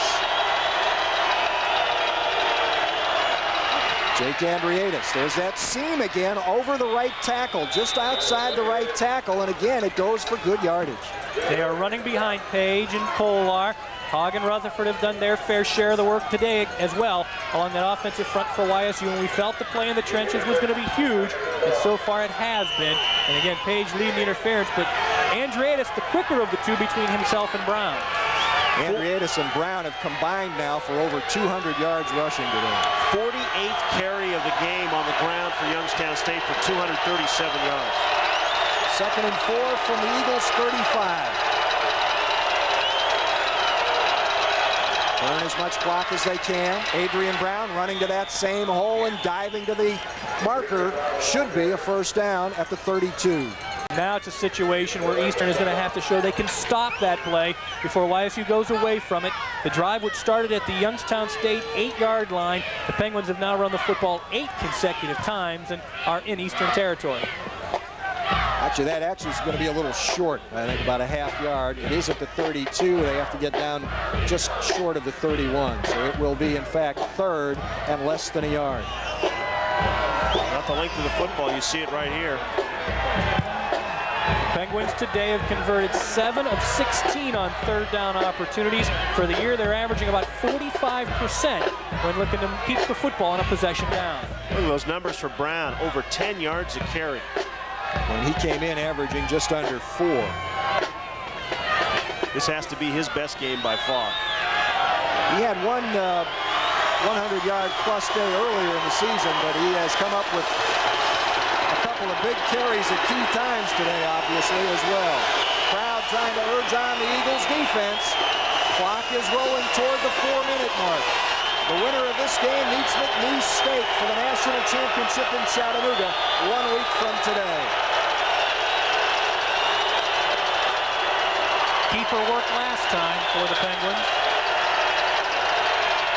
They're just going to go to the deep handoff. Brown again, that slant to the right side, and he's got the 1st down and plenty more. And that means the clock continues to tick down, and we're under 4 minutes to play. Well, Adrian Brown's been the hot back so far offensively for Youngstown State. Takes the deep handoff and is able just to slide off the right side of his offensive line before getting hit by Justin Guillory, number 28. Ian Shirey, number 62, did a great ceiling block on the inside. Jim Tressel looking on. Mike Kramer with a wry smile on his face. He knows his football team is still in this. Anything can happen here in the final 3:30. He may just be smiling because he got what he expected, a great football game. Jake Andreadis this time cannot find that hole over the right side because Eastern Washington didn't let it open up. No gain. Somewhat of a different look offensively, at least in the backfield that time for Youngstown State, as the Penguins had Andreadis and Richardson in the backfield, but Andreadis kind of standing up, and he was going to follow his fullback over the right end. Tidwell's done a great job on the last 3 snaps. He has waited till the clock has either been at 2 or 3 on the 25-second clock. He is taking every second off this game clock. Penguins have all 3 of their timeouts left. And they may need one here because the play clock is down to 3. Got it. Adrian Brown, left side. Nothing happening. Got about 2. He snapped that ball with a half-second left to go before the play clock went out. And sometimes senior leadership is over-exaggerated, but not in this instance, because Tidwell knows how to work the clock. He's been through this before, maybe not in this type of a magnitude of a game, but he knows what to do under these situations. 3rd and a long 8 for the Penguins coming up. This is a critical 3rd down conversion. Penguins are going to let the clock roll here and may in fact take a timeout. There is, of course, no 2-minute warning in college football, and the clock has just ticked under 2, and you saw the play clock flash behind at the end there. Penguins call the timeout just as the play clock ticks towards 0, leaving Eastern Washington with 1:55. We'll be back for the finish. You don't want to leave your seat. Penguins lead by 3. 1:55 left. Penguins leading by 3. They are 3rd and a long 8 outside the Eastern Washington 27. Remember last week on that big time-consuming drive in the 3rd quarter, the Penguins twice converted 4th and 11 right in this area of the field, and in fact heading the same direction. We'll see what happens today. This is the play of the game for Eastern Washington. It is their national championship. Tidwell, option, Andreadis hauled down short, well short. And even worse for Youngstown State, he stepped out of bounds, and that stops the clock instead of keeping it going. And the Penguins, who probably faced a passing down there, stayed on the ground. It's the 12th straight run on this series, but oddly enough, they run the option, which has been the strength for Eastern's defense, something they were able to defense a week ago against Western Kentucky, and YSU decides to go that way. Another thought, though, they may have decided, well, let's run east-west because that'll burn a little more clock, and the Penguins again will let the play clock run down, probably use their 2nd timeout.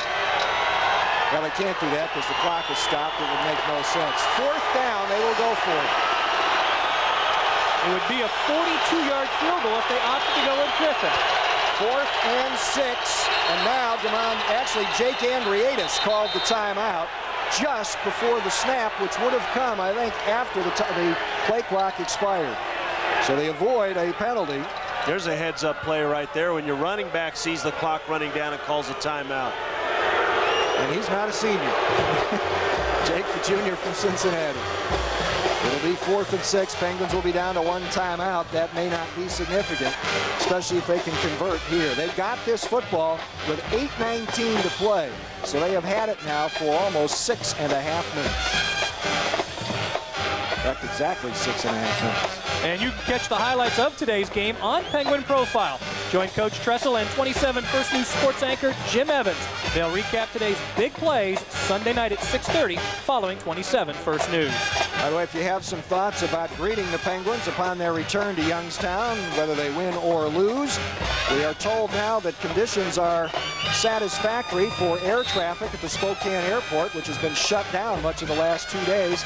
So the Penguins will be able to avoid an hour and 30-minute bus ride to where they could have taken off. So they'll be able to leave from Spokane, which will get them back into Youngstown at 12:30. If they can fly direct, it'll probably be closer to 1:15 or so if they have to stop for fuel, which has not yet been determined. Hallelujah. Penguins are hoping they have enough fuel here on 4th and 6 to keep this drive alive.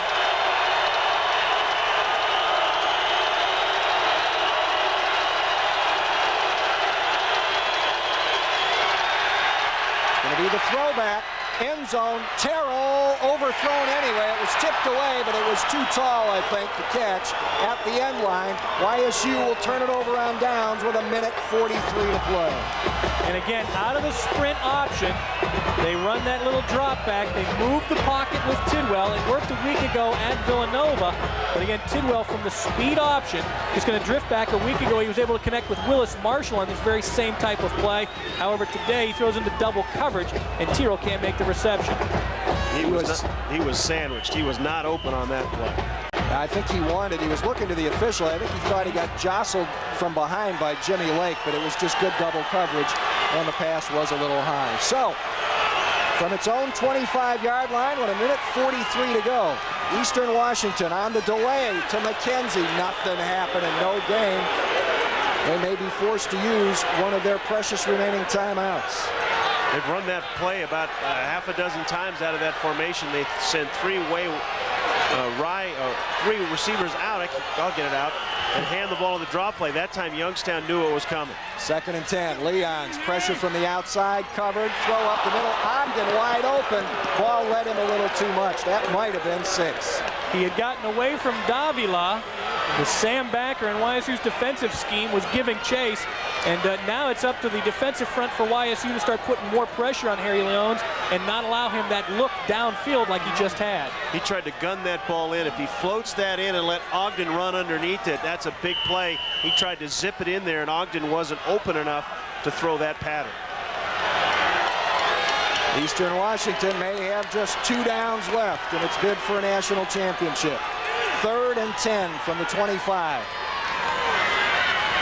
Leons with excellent time, throwing deep for Ogden, overthrown. There was contact there. That was an uncatchable ball, and that's exactly what the officials are signaling. 4th and 10. This is Eastern Washington's national championship play. Boy, 2 things on that play. First off, Eastern's offensive line did a good job as YSU lined up their best defensive lineman, Harry Delagianis, as an end, but he got double teamed and couldn't get to Leons. And then number 7, Jake Anderson, kind of playing center field. Leons finds his man down the middle, and Anderson, trying to play cat and mouse, went for the ball as well as the receiver. And the guy that sealed Delagianis out was the All-American Jim Buzzard, Jim Tressel. You can see that big sigh as he exhales. 4th and 10. Sack coming. Leon's got away. Overthrows his intended receiver, Joe Mitchell. That should be the ball game. That was a 4th down play. Penguins should take over on downs and are just 1:05 away from a trip to Chattanooga and their 5th national championship game appearance in the decade of the 90s. It was almost a delayed reaction by Youngstown State. It was like, we don't want to celebrate quite yet, or do we want to celebrate? And they all kind of looked around at each other. It was a weird situation. When Leons got pressured and let go of the ball, Mitchell just kind of stood there and really didn't make an effort whether the ball was too tall or not. And then when it hit the ground, I think everybody looked around for a penalty flag, almost like they had quit halfway through the play. Well, the down, the distance, the yard line, all insignificant here. Eastern Washington does have 2 timeouts left. But the Penguins 1:05 and a turnover-free 1:05 away from an appearance in the national championship game. Adrian Brown slips and falls as he gets to the line of scrimmage, and Eastern Washington will use half of its remaining timeouts. So now it's up to Youngstown State just to use up a couple of plays for the Penguins. A 1st down would cinch this one up, and it would send them back to the finals for the first time since '94. It would also give them their 3rd win over a Big Sky opponent in the national semifinals. Back in '94, they beat Montana 28-9 to reach the finals, and the year prior, they beat Idaho 35-16. If they plan this right, they can run this clock out, because you got to figure that this next play will take 7 to 10 seconds if they run it. Maybe try to run it to the wide side of the field. And once they get into that 50-second mark, they'll have 2 downs to take the clock down 25 seconds. So if they can get it under 50 here, they can run this out. Sad-looking sideline there in contrast to the smiling YSU faces you saw just before that. A tremendous effort by this Eastern Washington football team. Could have been, well, was maybe on the way to being blown out, and just completely turned the momentum around with a courageous effort to fight their way back into this football game. against the blitz. Adrian Brown takes it down to the 16. Coming up hard was Jared Jeske, and Eastern Washington will use its last timeout with 52 seconds to go. Stick around for the finish and maybe the celebration. Penguins still lead by 3.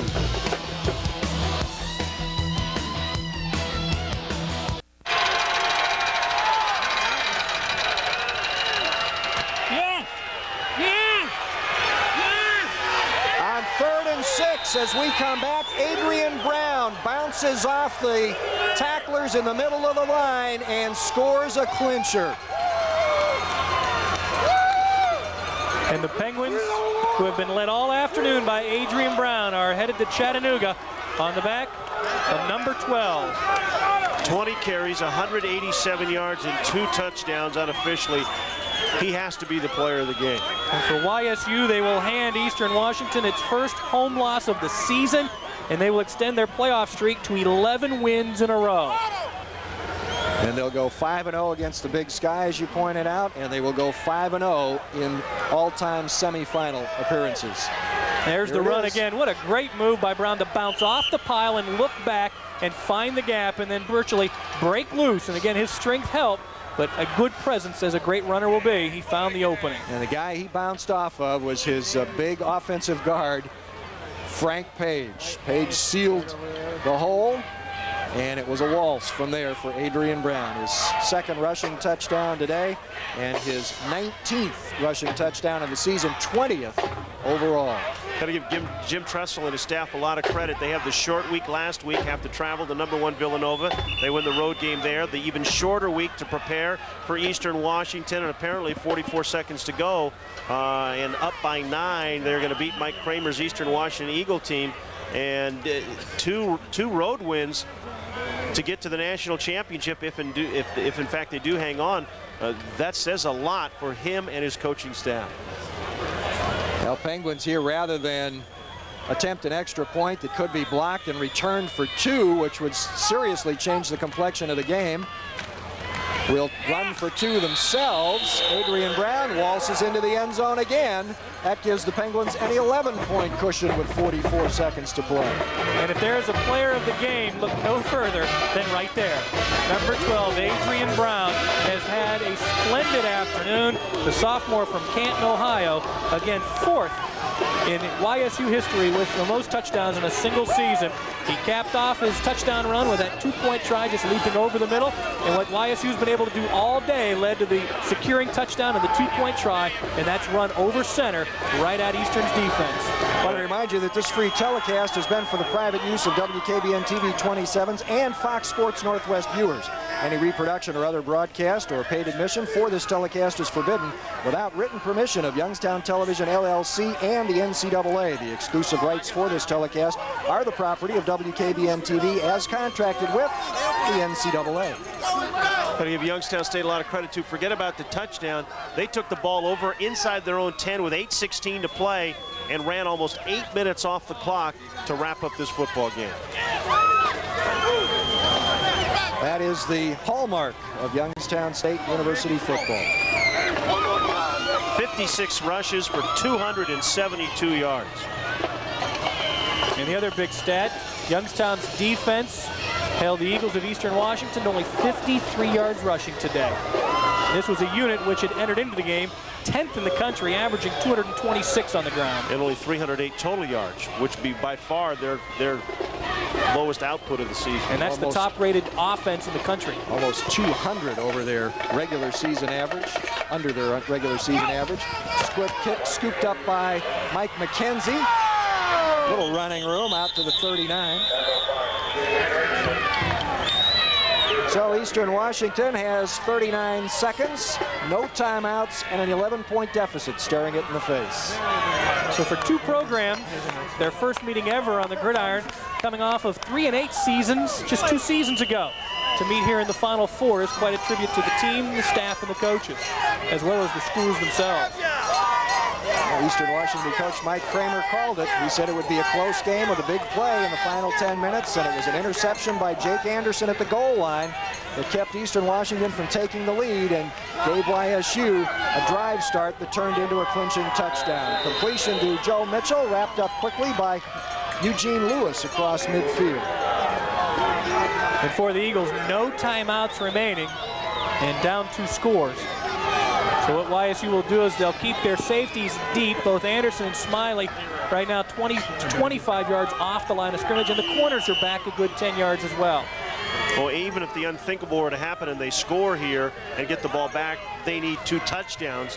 Not a field goal won't do them any good. Leons looks to the sideline again, and again Mitchell makes the catch.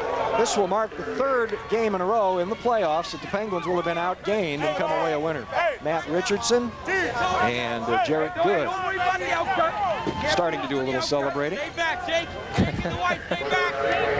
It'll be a 5.5-hour flight back home to Northeastern Ohio for the Penguins. Quite enjoyable, I would imagine. When you win, they seem like 20 minutes. When you lose, they seem like 3 days. Leons will throw deep. Dwight Smiley playing center field, drops the interception in the end zone. You talk about a 3-day flight from Northeastern Ohio to Spokane. For most fans, it turned out to be that I know Mark Griffith's father, along with a couple of other fans from the Bourbon, Ohio area, took them 18 hours to get here. They had to fly to Seattle and be bussed back across state to be here for today's game. It took Associate Athletic Director Pauline Saturnow 2 days to get here from Phoenix, where she was at an NCAA conference, and she had her luggage shredded in the process. So not a good trip for her until today, until right now. Give me a sack.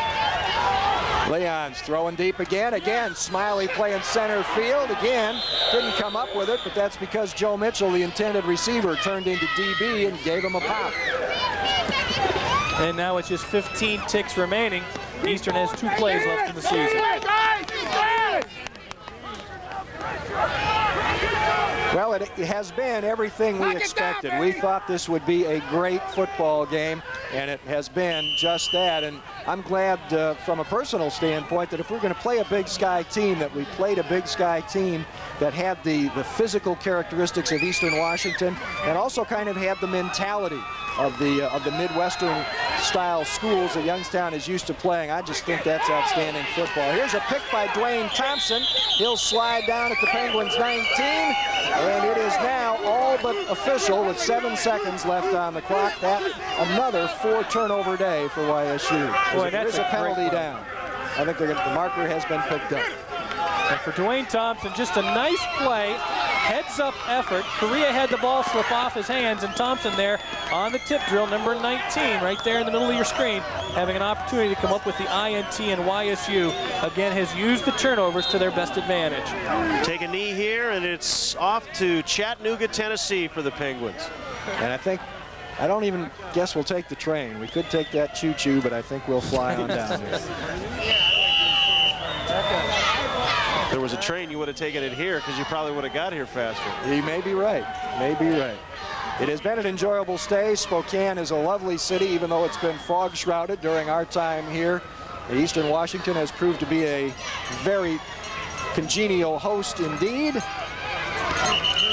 And now it is over. The final 5 seconds will tick away, and YSU will begin thinking about McNeese State and another national championship meeting in Chattanooga next Saturday afternoon. Again, they do the big turnover deal here today and come up with a couple of big drives when they needed them. And they win this Division I AA national semifinal contest over Eastern Washington 25-14.